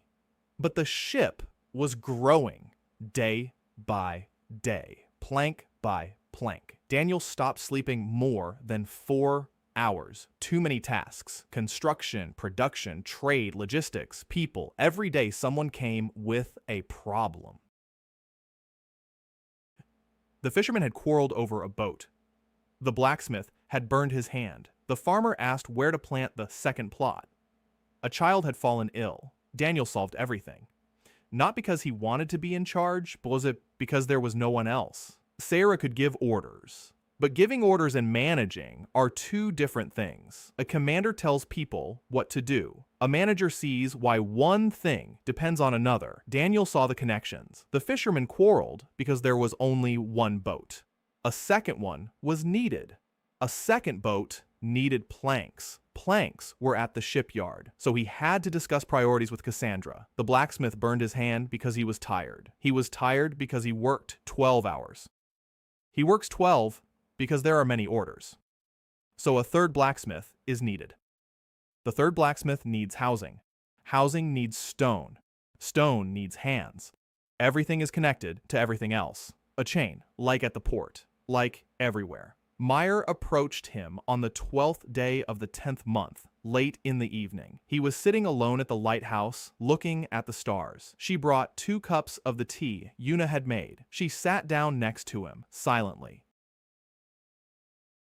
Then she said he looked bad. Daniel replied that he always looked bad. Mir said no. Before, he looked tired. Now, he looked empty. Daniel said nothing. Mir asked when he had last eaten a proper meal. He didn't remember. She asked when he had last slept for more than 4 hours. He didn't.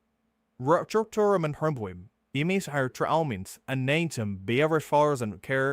asked when he had last done something, not for the island. He didn't understand the question, Meyer explained. He's building a prosthetic for Sarah, a vegetable garden for Yuna, a study for Ayira, a lighthouse for Hana, a shipyard for Cassandra, a doll for Lyra, boats for the fishermen, forges for the blacksmiths. And what had he built for himself, Daniel thought? Nothing. He hadn't built anything for himself. He didn't need to. Meyer said that wasn't true. That every person needs something of their own. A place where he isn't a prince and not an engineer and not a manager. A place where he's just a person. Daniel was silent. He didn't know what to say because she was right. And he knew it. Mir didn't press him. She just sat beside him. They were silent together. They looked at the stars. Strange, unfamiliar stars over a strange sea. Daniel quietly said he missed ramen. Real Korean ramen from a packet with an egg. Meyer laughed quietly. For the first time, she said she missed it too. Toke rice cakes, the ones her mom used to make when she was little. They sat at the lighthouse until dawn and talked about food, about a Korea that no longer exists in this world, about the things they'd lost, about the things they'd found. Daniel couldn't remember the last time he'd talked to someone just like that. Not about business, not about the construction site, not about supplies. Just like that. Like 2 people who feel comfortable together. The next day, Daniel did 2 things. First, he appointed Sarah as commander of the island's defense. He handed her full control over the garrison, the patrols, and the traps. Second, he appointed Ira as manager of the estate. He handed over to her all matters of supplies, expenses, and the residents' daily needs. Third, he asked Meyer to become his advisor on politics and diplomacy. All external contacts would go through her. Fourth, Hina remains at the lighthouse, Cassandra at the shipyard, Yuna in the medical ward and the kitchen. He divided the power, not because he was tired, although he was tired. Because he understood. One person cannot be everything. A person who tries to be everything breaks down. And when he breaks down, the island will break down with him. And the island must not depend on a single person, not even on him. Meyer was the first to mention the library. Or rather, Daniel was the one who brought it up. For 3 weeks, he gathered everything the sea washed up, paper and parchment, every scrap, every page, every letter from strangers' trunks, wet, torn, almost illegible. He dried them, glued them together. He sorted them, he organized them by language, by subject, by date, if he could determine it. Then he came to Meyer and gave her 3 boxes. He said that she was now the keeper of Kaersan's memory. That he could not give her faith, but he could give her meaning. Meyer opened the first box. She took out a sheet of paper. She read it, a soldier's letter to his wife. Unsent, lost along with the ship. Meyer held the sheet and her hands were trembling. She asked why he kept it. Daniel answered, because every person deserves to have their words read by someone, even if he's dead, even if his wife will never receive the letter. Someone has to remember. Meyer closed the box. She was silent for a long time. Then she said she needed a room, a separate one, with shelves, with a lock. Daniel nodded. A week later, the library was ready. A small room attached to the workshop. Stone walls, wooden shelves, a lock unlike any other on the island. 1 key, with Mir, the 12th month, a year. Daniel carved the 365th notch into the stone by the entrance and stood there for a long time. A year ago, he had been lying at the bottom of a boat with his hands tied. A year ago, he had nothing. Now he stood in the middle of the settlement. 8 stone buildings, a shipyard, a pier, a lighthouse, a mill, a smokehouse, a smithy with 3 forges, a workshop, a library, vegetable gardens on the southern slope.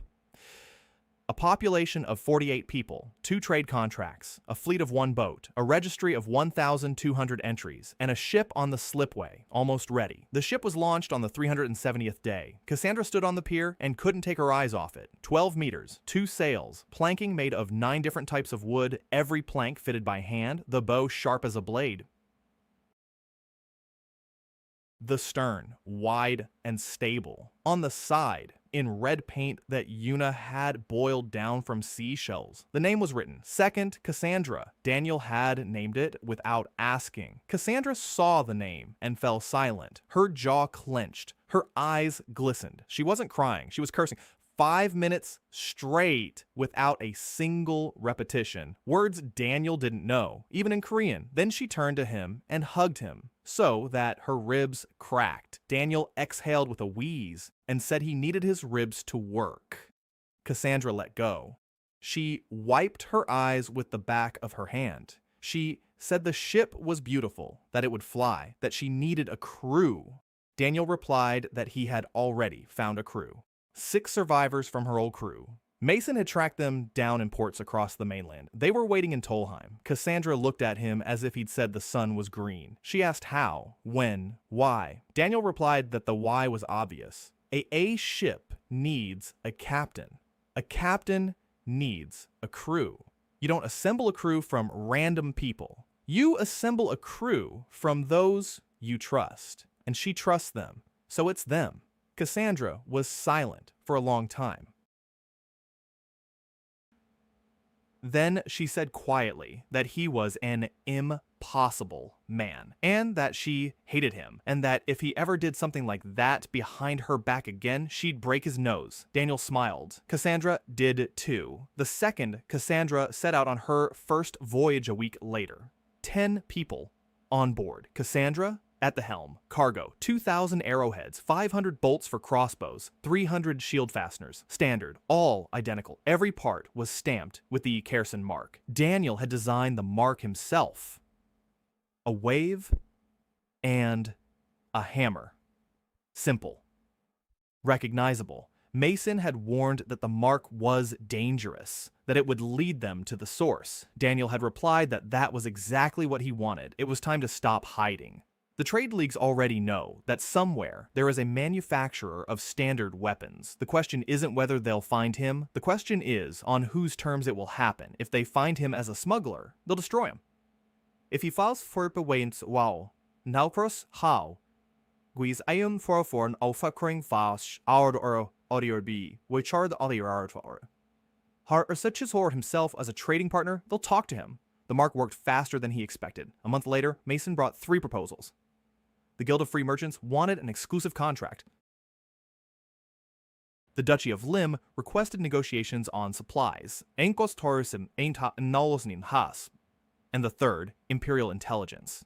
Someone in the capital of Castellan had noticed the Wave and Hammer brand and wanted to know who was behind it. Mia read all 3 letters. She laid them out on the table. She explained the situation. The guild wants a monopoly. If they're given exclusivity, they'll protect Kaersan for the sake of profit. But a monopoly means dependence. The Duchy of Lim are the former rulers of Era. Dangerous. But they have what the island needs. Forests. Good timber. The Empire. The Empire is a threat. But if first contact is commercial rather than military, there's a chance. Daniel listened. He thought. Then he made a decision. 3 treaties. Not nainanos, not betra maentias, va na 1. 3. With each one, separately, on different terms. Don't give any of them more than a third of the volume. Let them compete with each other for supplies from Kaersan. Era did the math and said it would triple the revenue. Daniel replied that it wasn't about the revenue. The point was that when 3 buyers depend on a single seller, none of them would risk destroying that seller, because a competitor would destroy them and take the monopoly. Sarah raised an eyebrow. She said it was the cruelest business strategy she'd ever heard. Daniel shrugged. He said it was the first lesson in logistics, the balance of dependencies. Nothing cruel, just math. But math didn't stop Admiral Garrett Warren. 3 months after the ship's launch, Hannah was the first to hear it. At night, she was standing at the lighthouse. The wind carried the sound from the east, distant, rhythmic, drums. Hannah went down and woke Daniel. She said one word, ships, many. Daniel got up. He got dressed. He went down to the shore. Silence. Only the waves. But he trusted Hannah. He had trusted her from the very beginning and had never been wrong. He woke up Sarah. She roused the garrison. 20 armed men and women.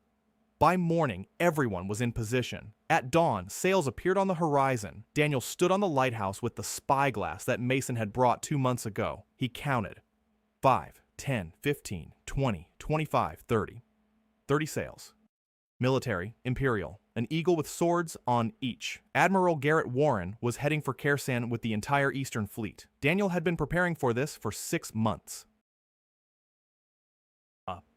Ever since the day Mir first uttered the name Garrett Warren, the regent's cousin, commander of the Eastern Fleet of the Kaersan Empire, she had spoken of him in an even voice as she leafed through records in the library. Garrett Warren, 52 years old, 30 years in the fleet. Not a single battle lost. Not a single ship lost through his own fault. An impeccable reputation. Honor like a granite wall. Doesn't take bribes. Doesn't bargain. Doesn't back down. Meyer said that people like that are the most dangerous. Not because they're evil, because they're right. By their own rules, they're absolutely right. And those rules leave no room for a small island that trades in other people's goods. Daniel listened and nodded. He knew people like that. He'd met them at the port of Busan. Customs inspectors who never take a bribe and never turn a blind eye. You can't make a deal with them. You can only get around them or outsmart them. 6 months of preparation. Every day. Every evening. While the others were having dinner, Daniel pored over maps. While the others were sleeping, he walked along the shore with a lantern, measuring the depths.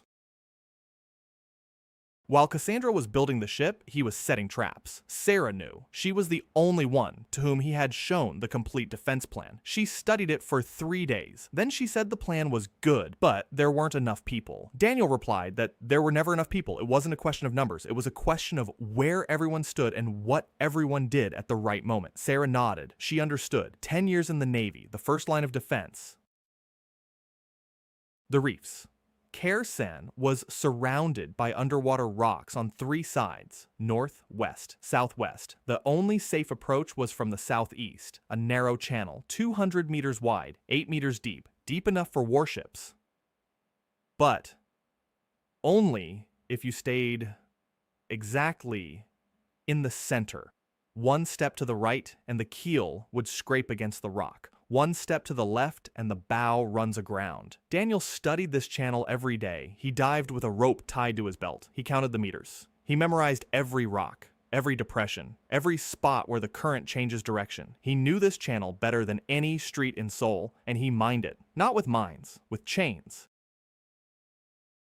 Heavy anchor chains that the sea had washed ashore all year long, link by link. He assembled 4 long sections, each 40 meters long. He stretched them between underwater rocks at a depth of 1.5 meters. He secured them to stone anchors on both sides. The tension was controlled by a mechanism on shore. A lever from a ship's mast. Pull it, and the chain rises 0.5 meter. Release it, and it settles to the bottom. When the chain is down, a ship passes freely. When it's up, anyone the into can refeature malvoirs.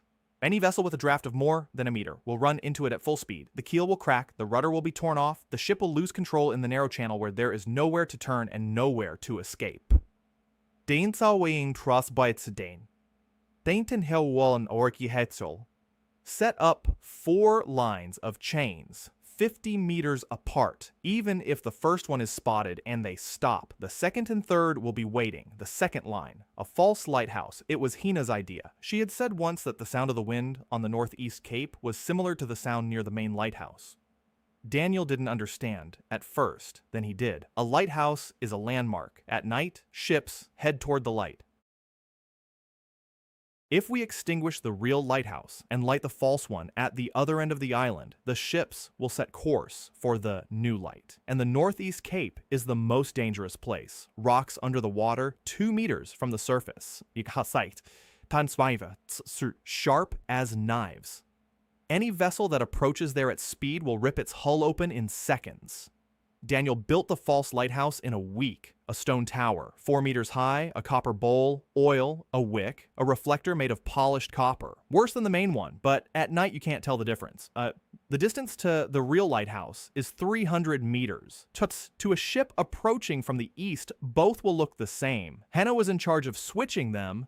The real one goes out. You know, the fake one lights up. 30 seconds. She practiced every night. Ran back and forth between the two lighthouses. She timed it, 28 seconds, then 25, then 20. Daniel said that was enough. Hina, seed, yo. She got it down to 18, the third line, the fire ships. Cassandra called it madness. Then she called it brilliant madness. Then just brilliant. Among the wreckage the sea had washed up over the year, 2 hulls were found.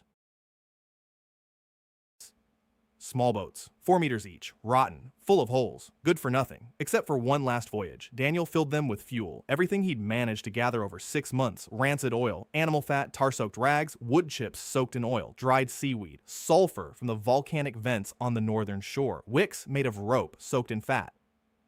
2 floating bonfires, each would burn for half an hour, enough to set the sails of any ship within throwing distance ablaze. The plan was simple. When as the enemy fleet entered the channel and the chain stopped the vanguard, the ships behind would begin to slow down. The channel is narrow, 200 meters, 30 ships in a column is a kilometer long. They'll collide. Like cars at an intersection. And at that moment, 2 fiery rafts will drift toward them with the current. The current in the channel is steady, 2 knots to the southeast. Daniel had calculated it.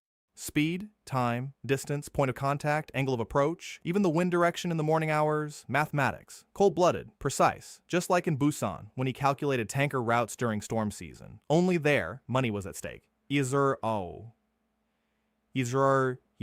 es likes, et funnet steo, war hours.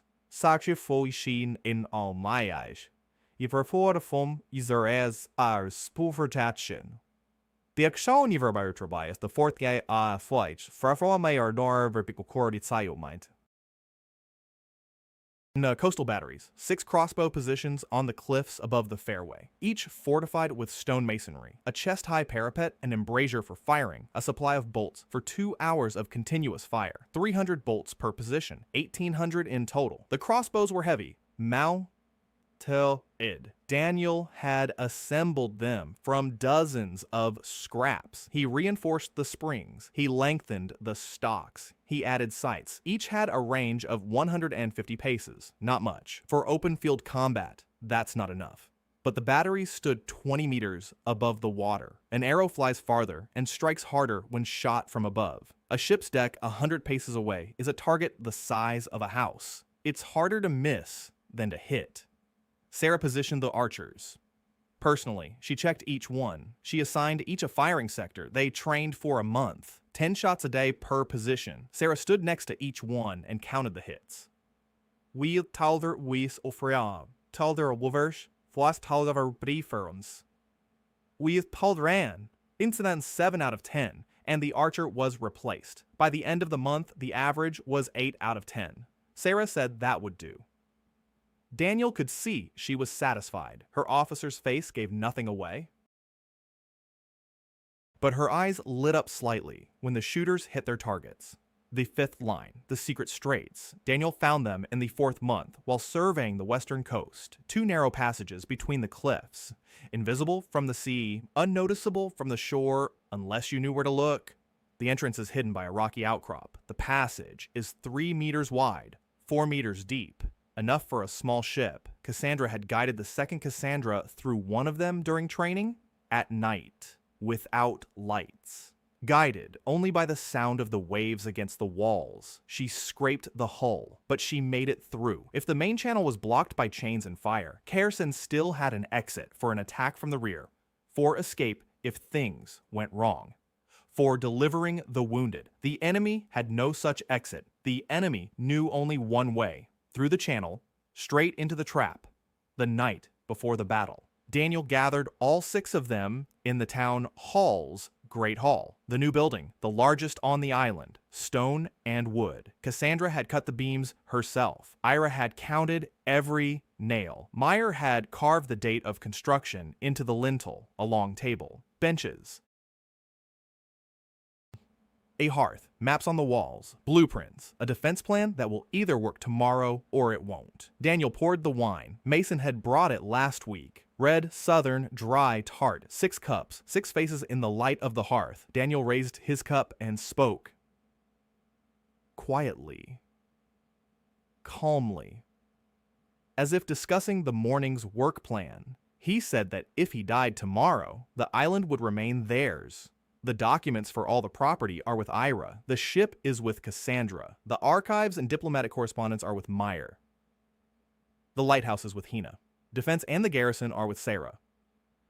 The house is with Yuna. Each of them knows her area. Each of them will manage. He has no intention of dying, but he wants them to know one thing. They are not his. Not his property, not his crew, not his harem, not his subjects. They are their own. Each of them came to this island broken. Each of them got back on their feet on their own. He was just there, building alongside them. Silence, like long, like heavy. The fire crackled in the hearth. Yuna sniffed quietly. A single sob. She covered her mouth with her hand. Era stared into her cup, motionless, as if she believed something was at the bottom.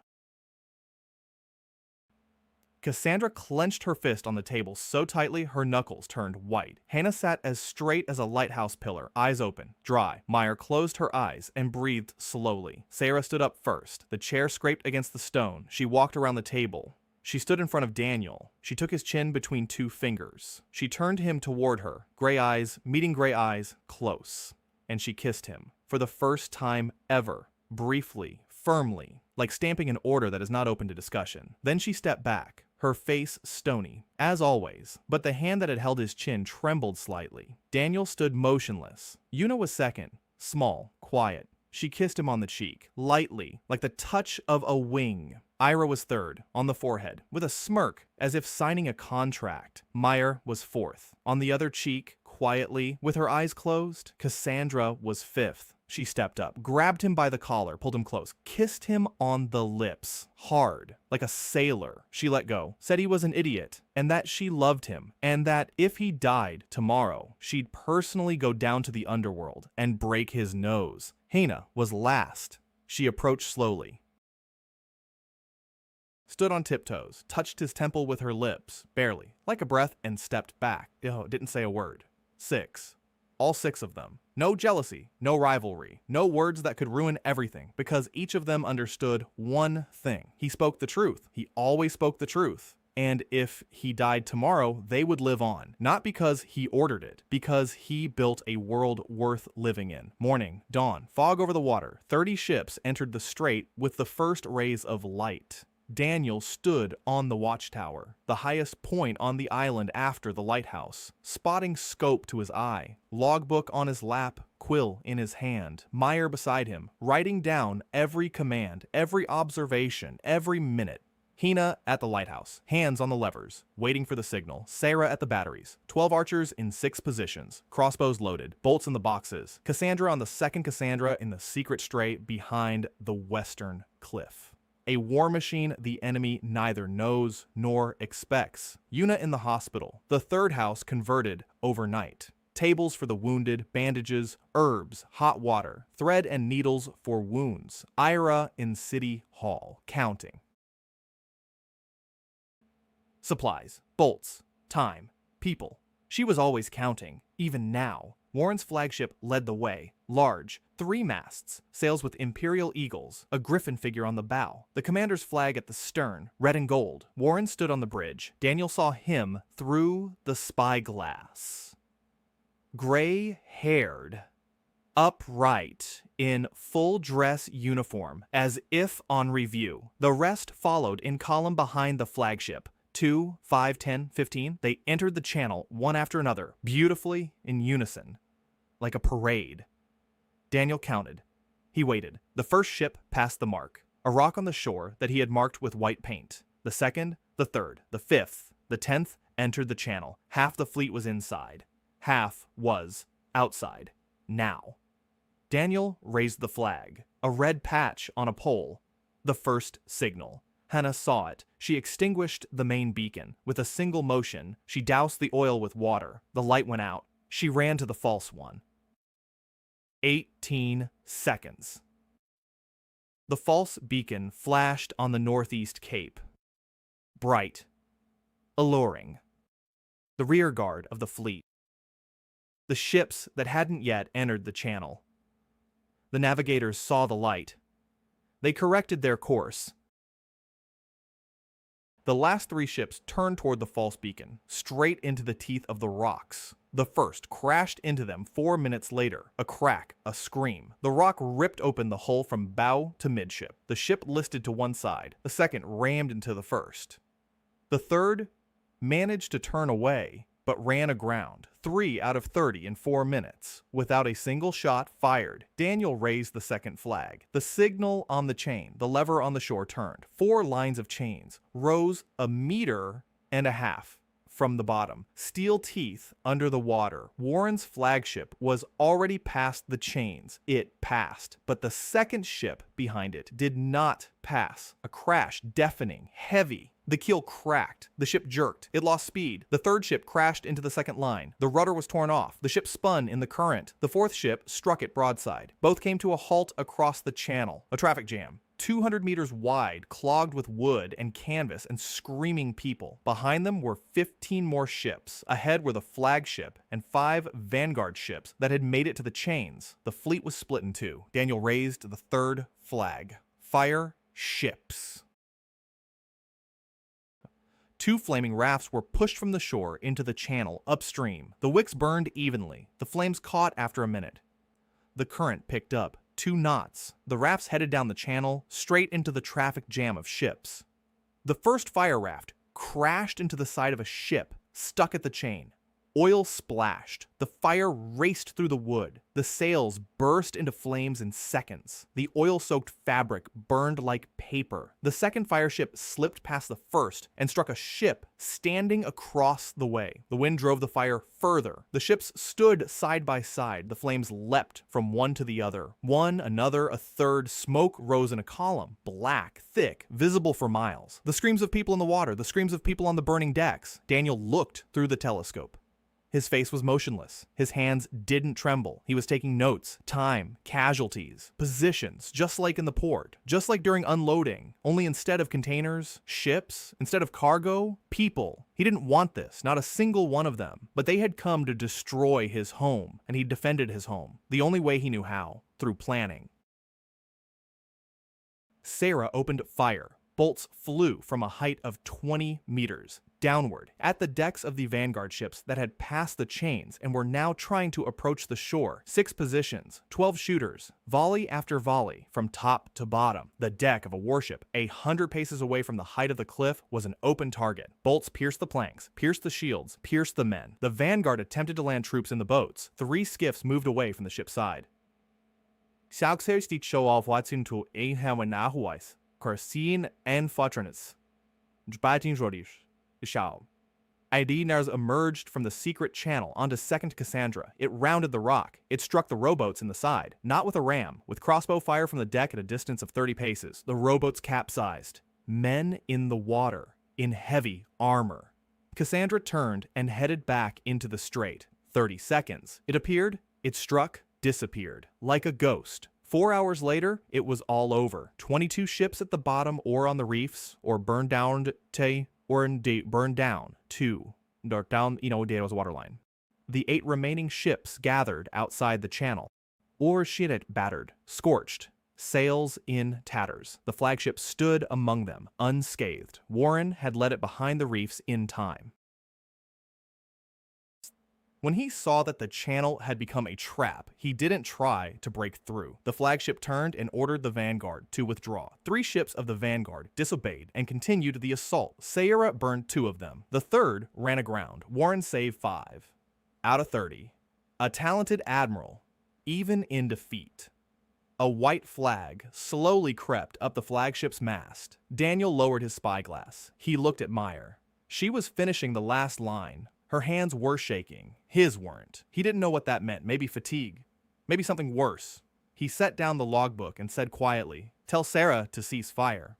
We'll pick up the wounded from the water. Everyone. Both ours and theirs. Admiral Garrett Warren stepped onto the Kaersan pier at noon, alone, without guards, without weapons, just as had been agreed upon via the flag signals Meyer had composed an hour earlier. Tall, gray-haired, straight as the mast of his own ship. His dress uniform was scorched. On the onekor falwai. For as sai uberala this jaw, our left seems ra, where he dwan sound lamb to gray. Repeals. His face was black with soot, but his buttons were fastened all the way to the top, and his stride was steady. He walked along the pier that Daniel had built with his own hands, from planks washed ashore by the sea. He walked past the stone houses, past the workshop that smelled of iron and coal, past Yuna's garden beds on the southern slope. Past the lighthouse at the summit, past the shipyard, where a second ship laid down a month. Behind it, in the roadstead, stood 8 of his surviving ships, battered, scorched, with holes in their sides. Half the crews of those that had sunk were floundering near the reefs. While Daniel's men pulled them from the water, Yuna was already at work. The wounded lay in the hospital, Imperial soldiers and sailors, alongside the residents of Kaersan. Yuna didn't ask which side they were on. A wound is a wound. Blood is blood. Daniel stood on the pier in a plain shirt, his sleeves rolled up, his hands calloused. Unarmed, no armor, a cup of tea in his right hand. Yuna had brewed it for him that morning, mint, bitter, as always. Sarah stood beside him, for the first time in front of strangers. She held his hand, his left, the one free of the cup. She stood on the prosthesis he had made for her, steady, upright, an officer's bearing, a short sword at her belt. Nothing on her face. Stone. Behind them, on the walls and rooftops, stood the residents of Kaersan. Everyone. Who could stand? 53 people, men and women, fishermen and blacksmiths, fugitives and the rescued. They looked at the admiral who had come to destroy them. And the admiral looked at them. Warren stopped 3 steps away from Daniel. He looked at him for a long time. From head to toe, a simple shirt, pants tucked into boots, thin, black-haired Eastern features. Not a single insignia. Not a single symbol of authority. A cup of tea. This was the man who had sunk 22 of his ships. Warren shifted his gaze to the pier, to the stone buildings, to the lighthouse, to the shipyard, to the people on the walls. Then back to Daniel, he asked, in a quiet voice. "Who are you anyway?" Daniel took a sip of tea. He looked at the admiral over the rim of the cup. He replied calmly, "Chief logistics engineer from a port very far away." Warren didn't understand a single one of those words, in the sense Daniel intended, but he nodded, as if that answer made sense. As if, after this morning, any answer could make sense. They talked for 3 hours in City Hall.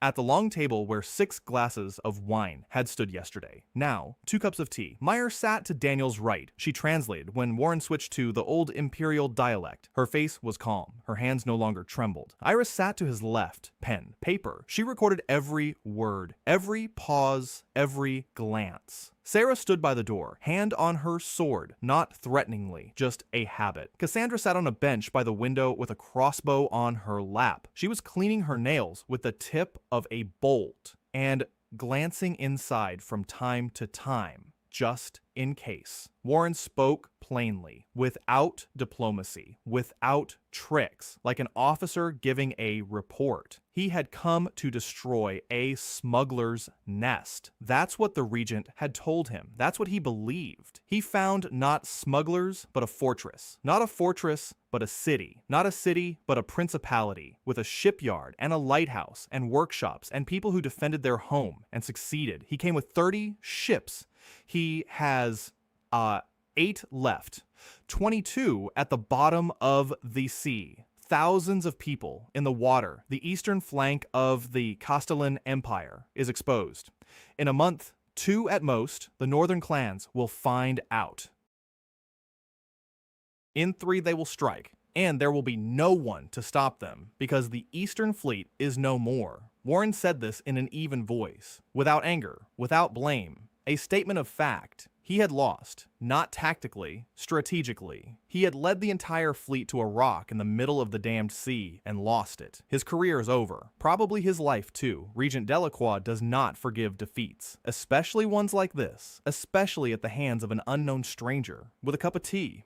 Daniel listened. He didn't interrupt. He drank his tea. When Warren finished, Daniel set down his cup and asked one question. What did Warren know about how he had ended up on this island? Warren fell silent. His face changed, barely noticeably.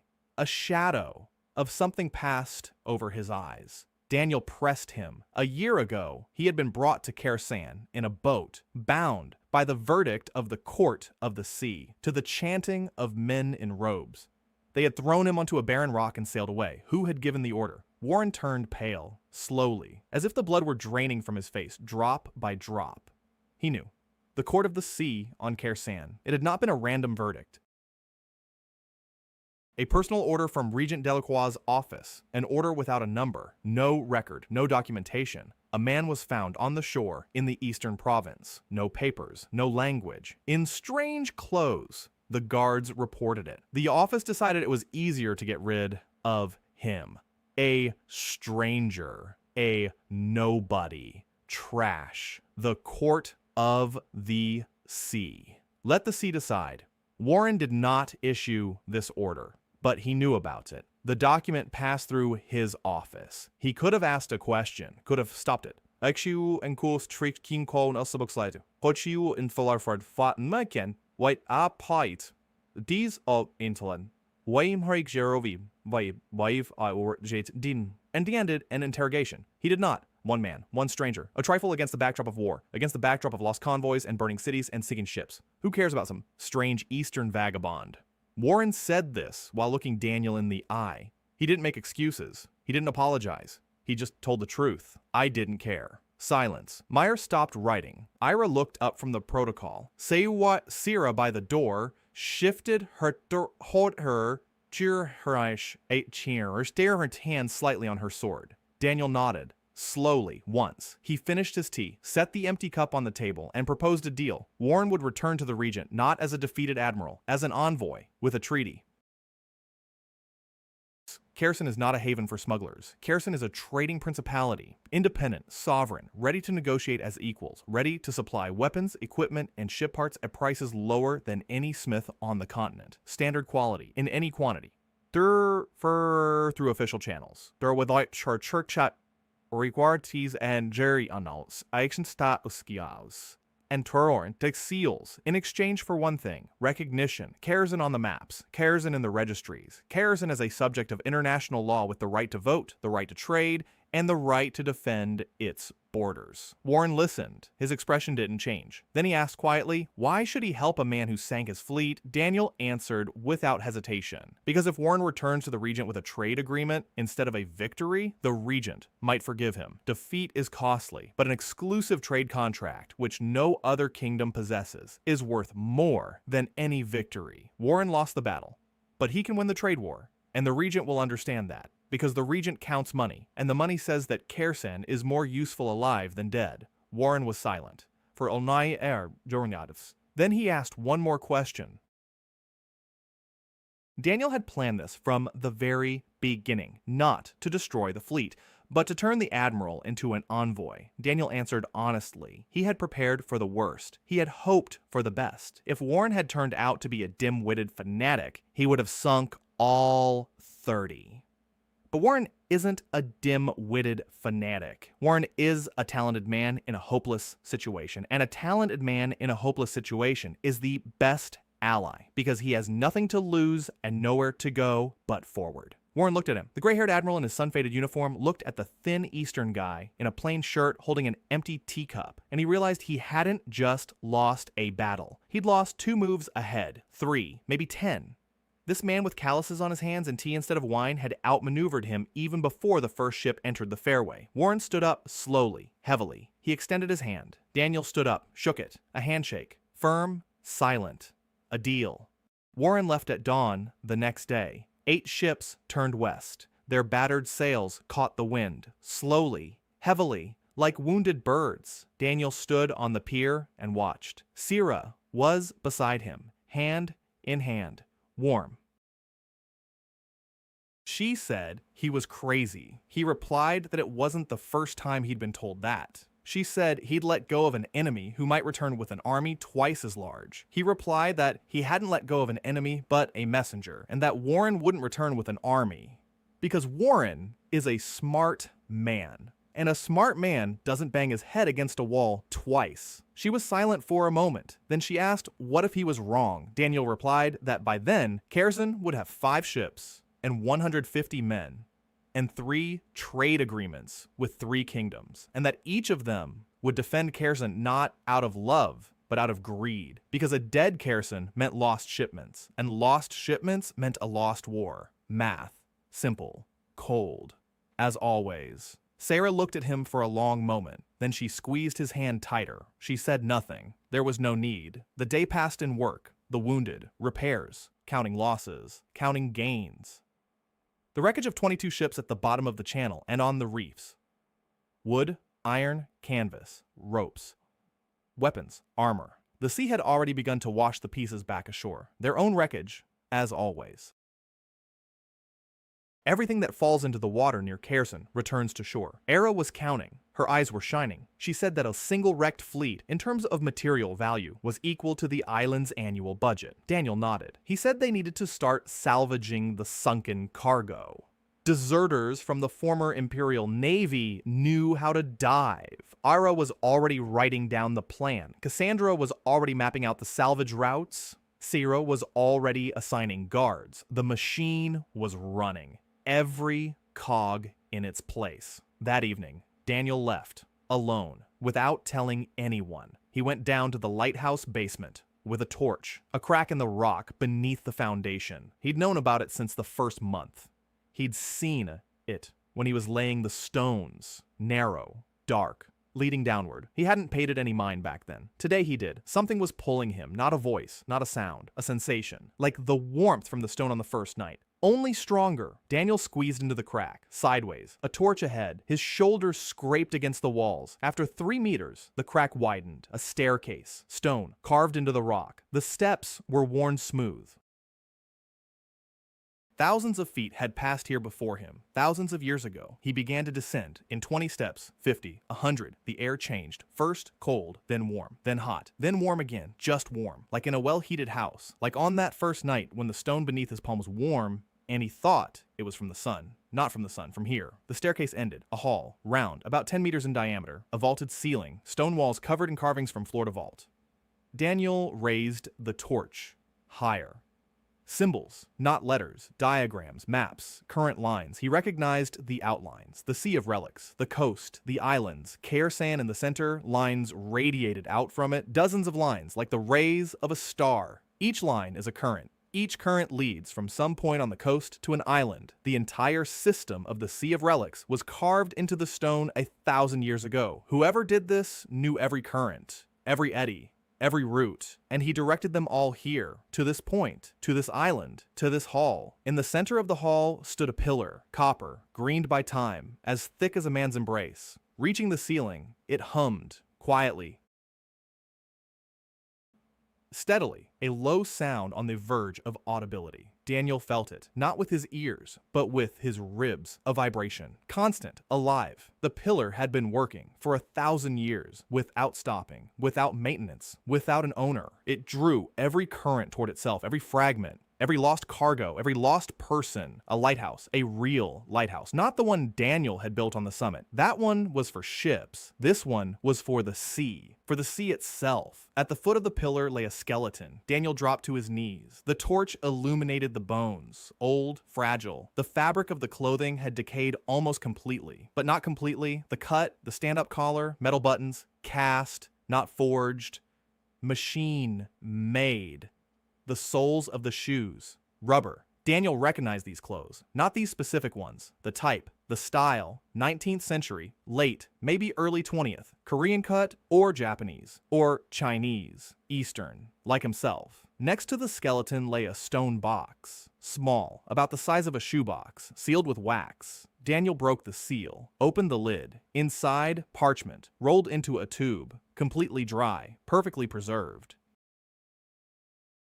The stone box and the wax had kept out moisture for 1,000 years. No, not 1,000, 160. Daniel unrolled the parchment. Text, written with a brush, in ink, in Old Korean, archaic forms, unfamiliar symbols, every other word. But he read, slowly, line by line, aloud, in a whisper. In the empty hall beneath the island, where a copper pillar hummed and the skeleton of a man from another century lay. If you're reading this, it means the Lighthouse has found a new master. It means I was right. It means the world is given a second chance. The Lighthouse works according to its master's intent. It isn't magical. It's honest. It amplifies what you truly want, not what you say, not what you think, what you want. Deep down, if you want a home, the sea will bring you wood and stone and people. If you want power, it will bring you armies and weapons. But power will devour you. The Lighthouse feeds on care, not greed. I realized this too late. I started out like you, building, repairing, helping, and then I wanted more. I wanted to change the world, not fix it, change it. And the current began to change along with me. It brought me soldiers instead of carpenters.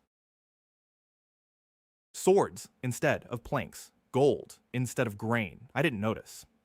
By the time I did, it was too late. I lost everything. People, home, myself. The sea stopped feeding the island. People left. I was left alone with a lighthouse that hummed but brought nothing more. Because I no longer wanted to build. I wanted to rule. And the lighthouse doesn't understand the word rule. It understands only the word build. I died here, alone. But before I died, I managed one thing. I asked the lighthouse to find the next one. One like I was in the beginning, not like I became. The lighthouse listens, it is patient, it will wait as long as it takes, a century, 2, 10, until it finds him. Good luck, brother. Try not to repeat my mistakes. Signature name. Korean. The ink had smudged, illegible, but the date was clear, written in numbers. Arabic, 1863. Daniel sat on the stone floor next to the skeleton, holding the letter. His hands didn't tremble. His head was clear. 1863, 163 years ago, a Korean, a time traveler like him, a logistics engineer, a builder. He came here just like him. He built. He got lost. He died. And before he died, he asked the lighthouse to find the next one. And the lighthouse waited 163 years, searching through world after world, soul by soul, until it found a logistics engineer in Busan who slipped on the wet pier after the worst day of his life. The lighthouse didn't choose him by chance. The lighthouse called. It drew him in, just as it draws in debris and cargo and people. Daniel didn't slip. He was taken. A second before the fall, his soul was already here, on the island, at the lighthouse, which had finally waited long enough. Daniel carefully folded the letter, put it back in the stone box, closed the lid. He stood up. He walked over to the pillar. He placed his palm on the copper, warm, humming. The vibration traveled through his hand, into his chest, into his heart. He stood there for a minute, maybe 2, maybe 10. Then he said quietly, in Korean, I understand. I won't want power. I'll want the house to be warm. For Sarah's leg not to hurt. For Yuna to laugh every day. For Era to stop being afraid of being used again. For Mir to find something to believe in. For Hina to forgive herself. For her brother. For Cassandra to never lose her team again, for Lyra to grow up in a home where no one rips a doll's head off. I will build, not an empire, a home. The pillar hummed, louder. For a second, 2, the vibration traveled through the floor, through the walls, through the ceiling, through the entire rock. The whole island shuddered, barely, like a cat being scratched behind the ear. Then it subsided, quiet, enough, as if it had heard, as if it had agreed, as if it had said, all right, I'll wait. Daniel climbed the stairs. Chatterboy, Ida Blondie Angels Angels, Harcha finds an on roads. Steps 50, 20, He squeezed through the crack. He emerged from the lighthouse basement. Night, stars, unfamiliar constellations over an unfamiliar sea. A wind from the west, warm, salty. Torches burned on the pier. Voices drifted from the town hall. Cassandra's laughter, loud, hoarse. Era's voice. She was arguing with someone about the price of copper. As always, a quiet melody. Yuna was singing to Lyra, a lullaby, in a language Daniel didn't know. Perhaps her mother tongue, maybe a made-up one. A beautiful one. Meyer's voice. She was reading aloud to one of the fishermen a story, or a fairy tale, or a chronicle. To her, it was all the same. The sound of a hammer from the shipyard. Someone was working even at night. A heavy, steady thud. A rhythm. The island's heartbeat. Daniel stood and listened. A year ago, he was alone, on a bare rock, with his hands bound, with a barrel of water and a foreign sky above his head.